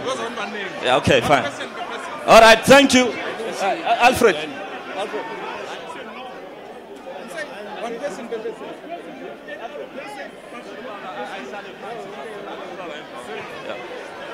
Okay, it's going to be one question per person. We have heard what you have said. Thank you so much. But you know, as Zimbabweans, we know people have got different opinions. Thank you. We have heard what you have said. That's okay. Okay, I would like us to move forward. Can we keep quiet? I'm going to take questions from this side. Where are the mics? Where are the mics? Okay, Nigubaba, green shirt. Can I have some ladies there at the back? Okay, now Mfundisu Tom Dube, can you give him? Now, sorry? No. Yeah, we'll give you a chance, please. We'll give you a chance. Yes, Mfundisu Tom Dube na yala pa. Sizalnigi chance you are going to speak. Okay, all right, let's be quiet. Let's hear the questions. Sisabuya again. Baba, can you ask? It's one question per person. One question per person only. Sikuvumela ukuthi ubuze umbuzo oyi-1 kumbuyenze one comment. Thank you. Okay. Ngiyabonga bawethu endlini ngicela ukuzehlisa phakathi kwenu lonke. I want to respect all leaders. Bengicela senze umbuzo mbi comment because we don't have time. I'll give a comment. Please. Straight to that, yeah. In the first place, I would like to comment on the report of Joshua Nkomo in 1957 about this national independence which we have. ZANU-PF has got national self-independence which was given in Southern Rhodesia in 1923. Joshua Nkomo was supported by Dr. Kwame Nkrumah in the United Nations.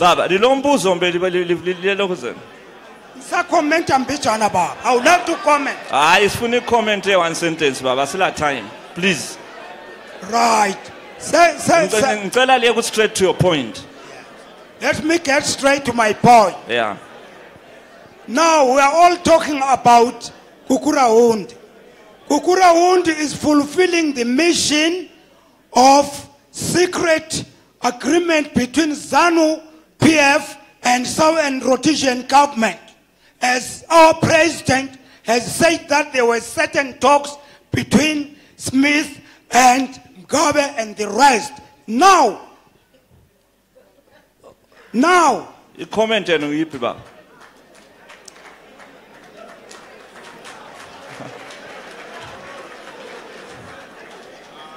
now, the problem is this that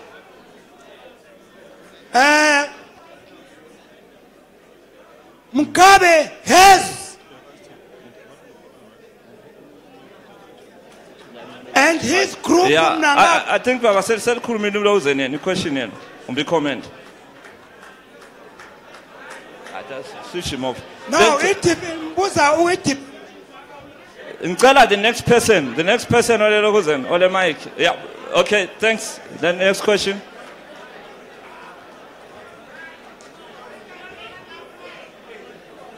Ngiyabonga Mphathi wemthetho. My question is, we heard that there's been a lot of silence with regards to interventions. My question is, will we see more of the human rights lawyers at work now that there is an enabling act, the NPRC, to this process? Because we want to see engagement. I think one of the celebrated lawyers, Umtetwa, once said most of the human rights lawyers are scared to represent people that are victims. My question is, are we going to see many human rights lawyers now starting to do the work to kickstart this process, now that there is an act? Thank you so much. I will take one last question that side, and then, okay, there's that lady, she's been raising her hand. And then I'll give my panelists some time just to quickly respond. We'll come back. Okay. Thank you. First and foremost, I want to introduce myself. I'm Cora Ndebele in future, because I heard someone saying when he wanted to nominate someone, he said with his original name. So I'm Cora Ndebele in future. What I would like to ask is, right now we are towards the election. What guarantee is there, as Mnangagwa have signed this National Peace and Reconciliation thing? This thing is not done for the sake of winning the elections. Because I personally feel this is just an issue of winning the election, trying to buy the people's votes. What guarantee is there after the election, this issue will continue? Because I believe National Peace and Reconciliation thing shouldn't be a thing that should be done for a short period of time. It should take prolong maybe for the next coming 10 years for us. What guarantee is there that it will proceed after the elections? Okay, thank you. Could I allow, while you are preparing the next panel of questions and comments, let me allow our panelists to pick up some of the issues raised and make quick comments on that. Next time when you ask a question, if you are directing it specifically to someone, say who you are directing it to, or if it's just a comment, say it is a comment. So could you pick up some of the issues raised, if you feel there's someone? I want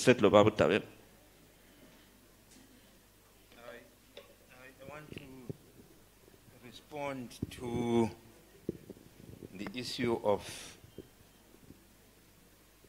the farm seizures, where a number of white farmers in particular and their workers were victims. And merely to say that I think the Constitution, the provision in the Constitution is not just going to be dealing with Gukurahundi, but it is going to deal with all the political cases of murder and so on. So it will be covered, just like somebody said during the 2008 elections, a number of people were being asked whether they wanted a short sleeve or a long sleeve, and they got injured and killed. So that is going to be covered separately. But here we are discussing the Gukurahundi issue in particular.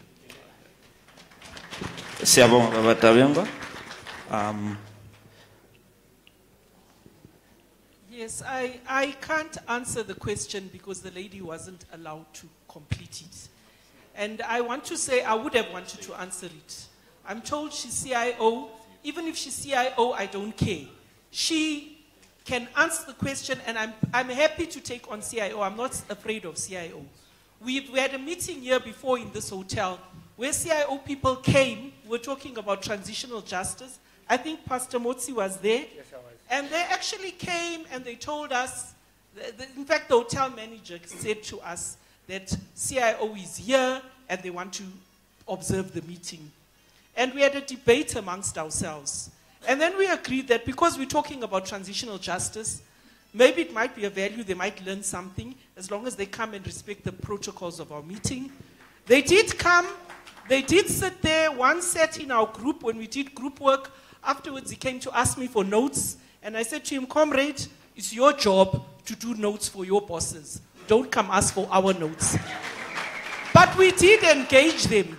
We did, and it was a very interesting day because at lunchtime we went to a WOZA protest, and just around the corner students were beaten, and afterwards we went to observe those and witness what happened with the students.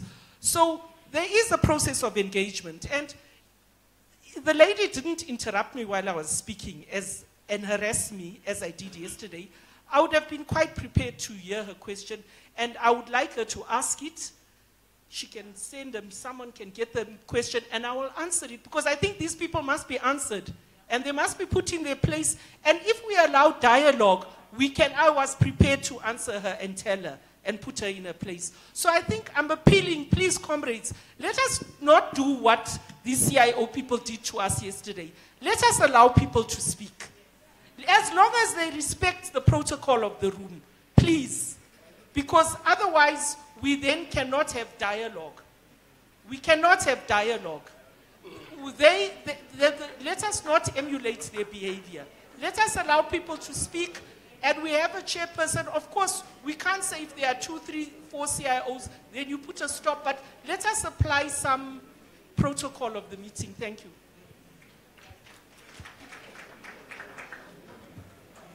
Thank you very much. I really do think that in Harare, if people are stopped from talking and nothing happens, they are happy. But I think here in Bulawayo, the idea is we need to give each other an opportunity to speak. Because the more we keep quiet, the more they pretend there's no problem. So by actually overreacting and making disturbances such that we are not able to talk, we have actually made them to win. That's what the problem is. They are winning by stopping you from talking, from airing the real issues. So allow them to take their nonsense so that you can talk about the real issues. It's all right, they are their opinion. Listen, people have got an opinion, even if it's foolishness, but it's their opinion. That's what democracy is all about. And I think we should learn to be able to do that, because how are we going to select the good speakers? We don't know. So I just want to answer, to respond to Pastor Dube's question about the NPRC and what's going to happen. I want you to know that we need to be the people that are going to prepare for what is going to happen with the NPRC. If we actually sit and expect them to actually do it for us, nothing is going to happen. Exactly as what happened with the TRC in South Africa. There was a lot of work that had to be done in preparation for the presentations, in preparing testimonies, in preparing the victims, in actually counseling the people after they had actually been able to speak. So that's part of our work. From the women's side, from the victim side, from the farm side, everywhere, we have a lot of work to do. Because if we are caught napping, the NPRC will go past us without us having done anything. Thank you so much. I'm going to take 2 questions this side and another 2 this side. So one person, okay. Okay, and then at the back. Oh, okay. 1, 2, 3. Okay, now, and then, okay, we need to have, this side I'm taking women only, so this side I'll take women. Okay, thank you. Can you start, let Baba speak first, then we'll come to you. Very quick one. Reverend Motsi, I think he's chatting there. Sorry, can you? Pastor Motsi, there's a question for you. Pastor Motsi, actually it's a comment. I don't have to stand up. So it's one comment per person or question, yes. Please. Yes. I'm going to address Pastor Motsi. I have many, but I'll stick to one. Pastor Motsi, you said that we would be surprised when you start defining people as Ndebele or Shona. And I wanted to say to you, the 5th Brigade didn't have that problem in identifying who was Ndebele for the purposes of killing. That's one. And in that context, I wanted to remind you that when Professor Ken Mufuga launched his book, you were very eloquent about the creation of otherness, which Eleanor replied to here as well. Meaning that divide and rule and making Shonas to actually feel that Gukurahundi was a good thing. It hadn't anything to do with them. Young ones benefited from it, and they say it's a development problem. I say this because I've lost friends who say that I'm opening old wounds. And my response was that only the person who has the wound knows when it is healed, not observers. Thank you. Okay, can I have the next person?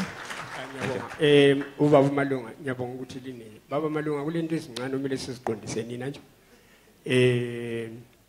Iba into yokuqala libale lithi fear ukuthi abantu bemathebeleni bayisaba ukukhuluma ngeGukurahundi. Asikoqinisa lokho.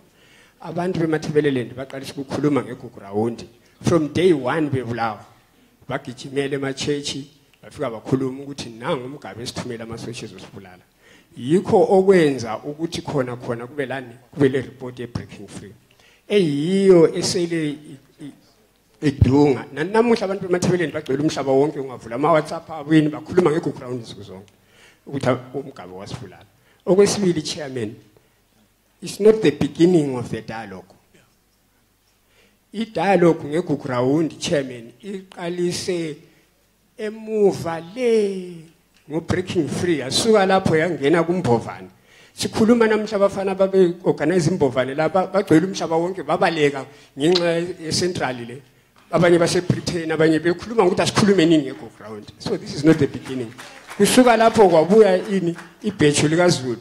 Namuhla lokho bevalelwa bechaya besalelwa lokho bese asikhulume nini ngeGukurahundi. So it's not the beginning because ibhuse linika imali ukuthi libe la sokuba i-beginning. Ngoba sokukhuluma lina ama-professor. Ngoba sokukhuluma lina abamawetela, then it's the beginning. No, it's not the beginning. Sisuka khona lapho uPius uze wanqunulwa ngoba yize enqunule ukuthi indaba esithi kakhulunywe ngeGukurahundi. Namuhla kakho uPius usegangena kulam lonke lalithule la ma-professor lonke la lalithule. Akula wena wasukumayo wabuya wathi hey madoda kithi nampa abantu bathi kakhulunywe ngeGukurahundi asibancediseni. Lonke langena phansi la eAmerica la start China la start ani konke lichiudubo khona ekhaya la. Imisebenzi libuya abantu bekhuluma ukuthi hey madoda kithi nanti tu. Khangelani kanje it's not new. It's not khathesi into enzakalayo. You are directing this dialogue to the wrong people. Abantu okumele li direct i-dialogue le ngabantu abafaka ikhothonulu endlebeni le phezulu abayiba ama-commander abuye ezigabeni zethu bezobulala abantu yiba abangafuni batsheleni babuye kithi abantu sikhulumeni labo lingabuye ngapha kithi thina sifuna labana yiba abangafuni ukubuya kuzokhulunywa lina libuya ngapha futhi imali kumbe uthanda amawetela ayihambani lebisa labana abantu babuye ngapha bese ngicina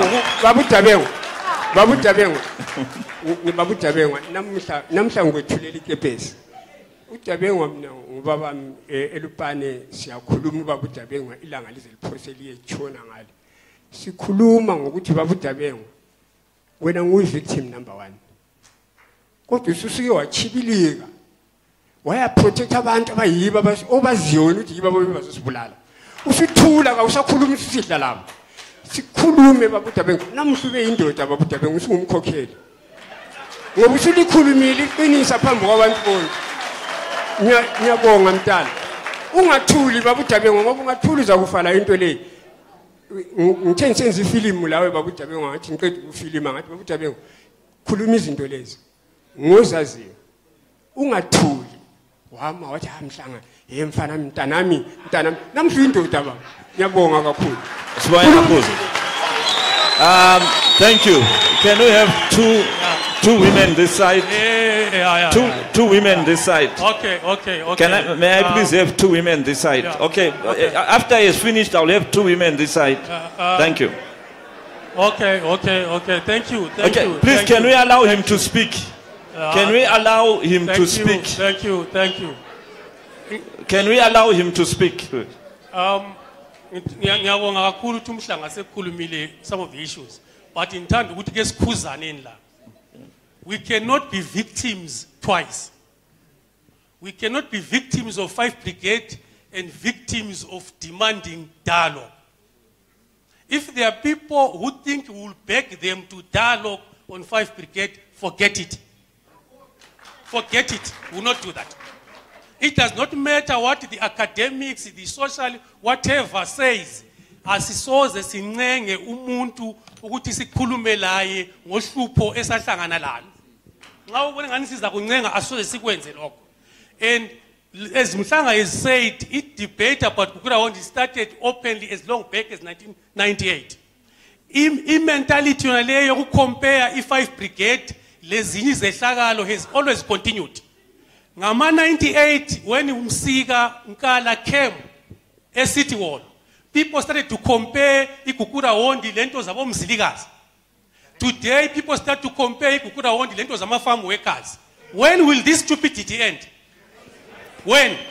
I think as shown paneni lapha sidila lezinto sensitive as deal lento zokudlala. If you think you are not interested in 5 Brigade, we don't need you, we'll never need you. Just forget about us, we'll find a solution on our own. Thank you very much. Thank you. Let's take the mic this side. Let's take the mic this side. Okay. So I'll have 2 women this side speaking. Can I have the 2 women this side speaking? Okay, thank you very much. My question is for Dr. Dabengwa. The NPRC has a duration of 10 years and 5 years has gone past. What happens if the next 5 years go past and there's no acknowledgement from the government, there's no apology? What should we do as a region? Thank you. Asa, where are you? Asa, can you give the mic to the second? Asa.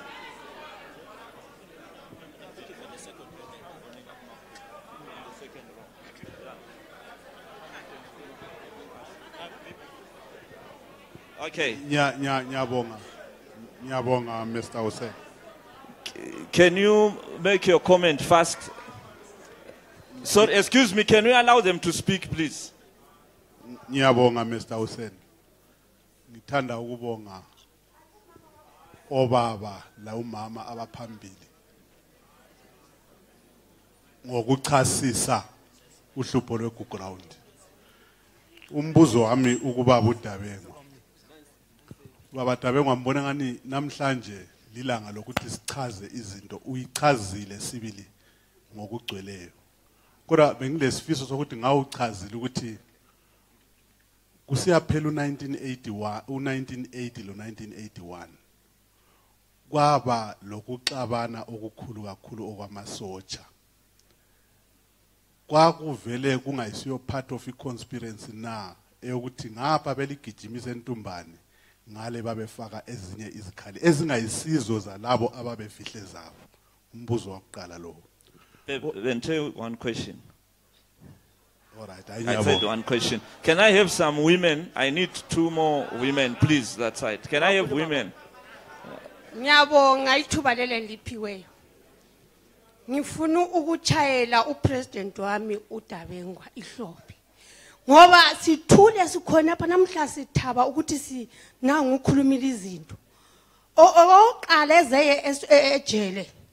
Bekungekho ophakamisa ikhanda. Bekuyikufa kwakhe lo masuku khona ngale.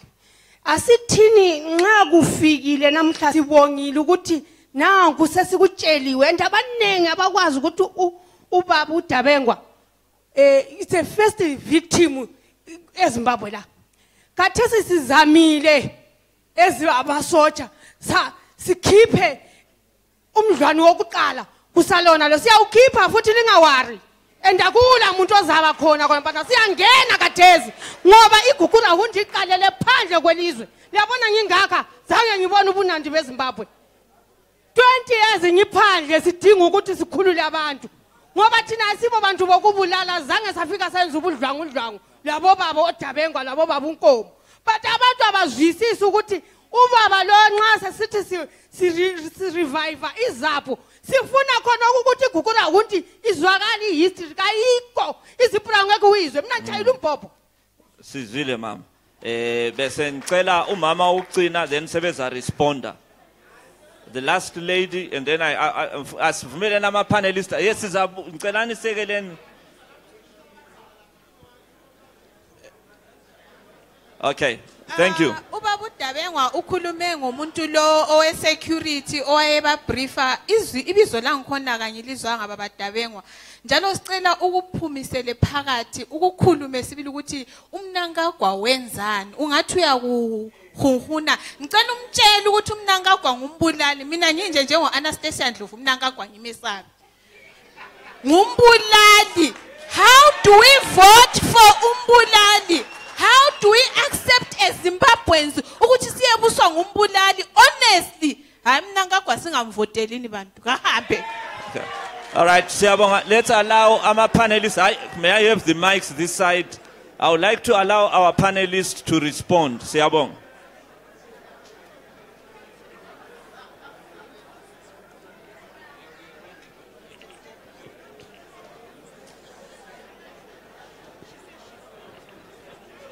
umbuzo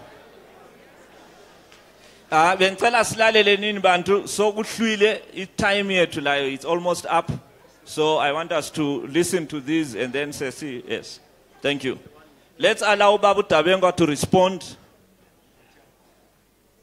umbuzo obuzweyo ukuthi khona ukufihla kwezikhali the catching of weapons.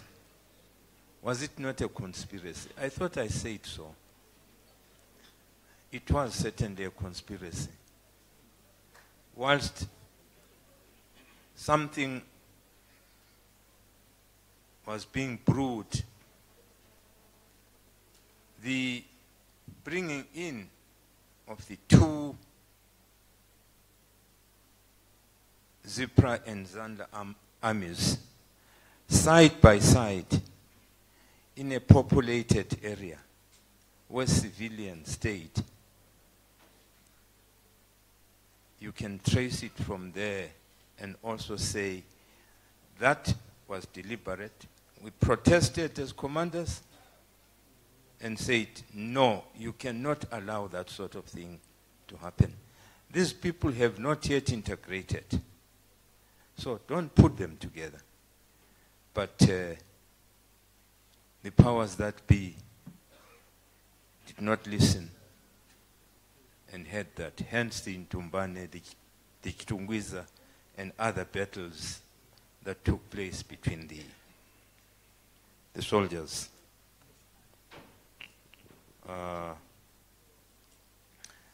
Omunye ubuzile ukuthi if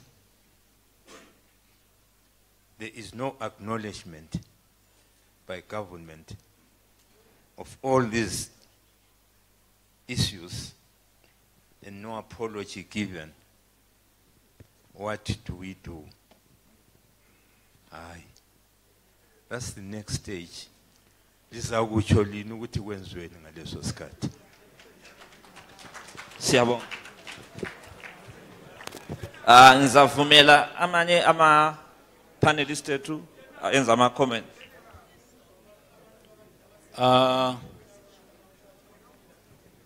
Ngicela ukuthi ngibonge ubaba uMhlanga umfowethu ukubeke sobala kuliqiniso ukuthi indaba yeGukurahundi ayiqala ngalamhlanje ukukhulunywa yaqala kudala angizange ngithanda ukuthi lami ngichaze ngoba singachaza indima zethu ezijiyeneyo ngayi indaba le Gukurahundi. Kodwa ireport le Catholic Commission ngangiphakathi kwayo ukuyisebenza labo Shari, labo David Coltart, labo Greenland, labanye asebashiya abanyamalalayo oPaulo Chizuze benyamalala ngendaba yona le. So kuliqiniso ukuthi isilonda lesi ukukhulunywa ngasa uqala ngalamhlanje banenge abasebebamba indima le bayichiya lapha bayichiya khona, oMagonya, omthandazo, ondema sebasichiyayo, oThembo, oNkabinde, kulamanje kulabofuzwayo abayiphetheyo. So into enhle le ukuthi wonke umuntu uzizwa kungumsebenzi wakhe, kungumlando wakhe ukuthi ayisebenze. Asingeke siyibangelane vele ngoba indaba le inkulu, asingeke futhi siyiqede. Lo la lo kumele ayenza akwenelisayo. Nanku ubona ke sahamba thina yasehlula lapha sayayisebenza ehambelana la yona leyo kwamanye amazwe sisiyadinga ulwazi ukuthi nxa sesibuya singayisebenza kanjani indaba le. Kuyahambelana ukuhambelana, kuyasebenzeka kusebenzeka. Le into eqhakathekileyo ngiyabonga kakhulu baba Mhlango ukuthi usikhumbuze ukuthi this is not a first dialogue. That is very true. It's not. There's been many dialogues. But we are trying to contribute to this quest for justice. And there can be not enough efforts to contribute to the quest for justice. So we cannot discount anybody's effort to contribute for justice. This is what I'm saying. You can't say you have no right. Eleanor, you are South African. What if Eleanor is coming to try to help? There is nothing to stop her from helping, because solidarity is the fuel of all struggles. Solidarity is the fuel of all struggles. South Africa would not be independent if it was not for us. It was never going to happen. So in turn, when they are free, they can help us to be free. Angit, ngiyabonga kakhulu.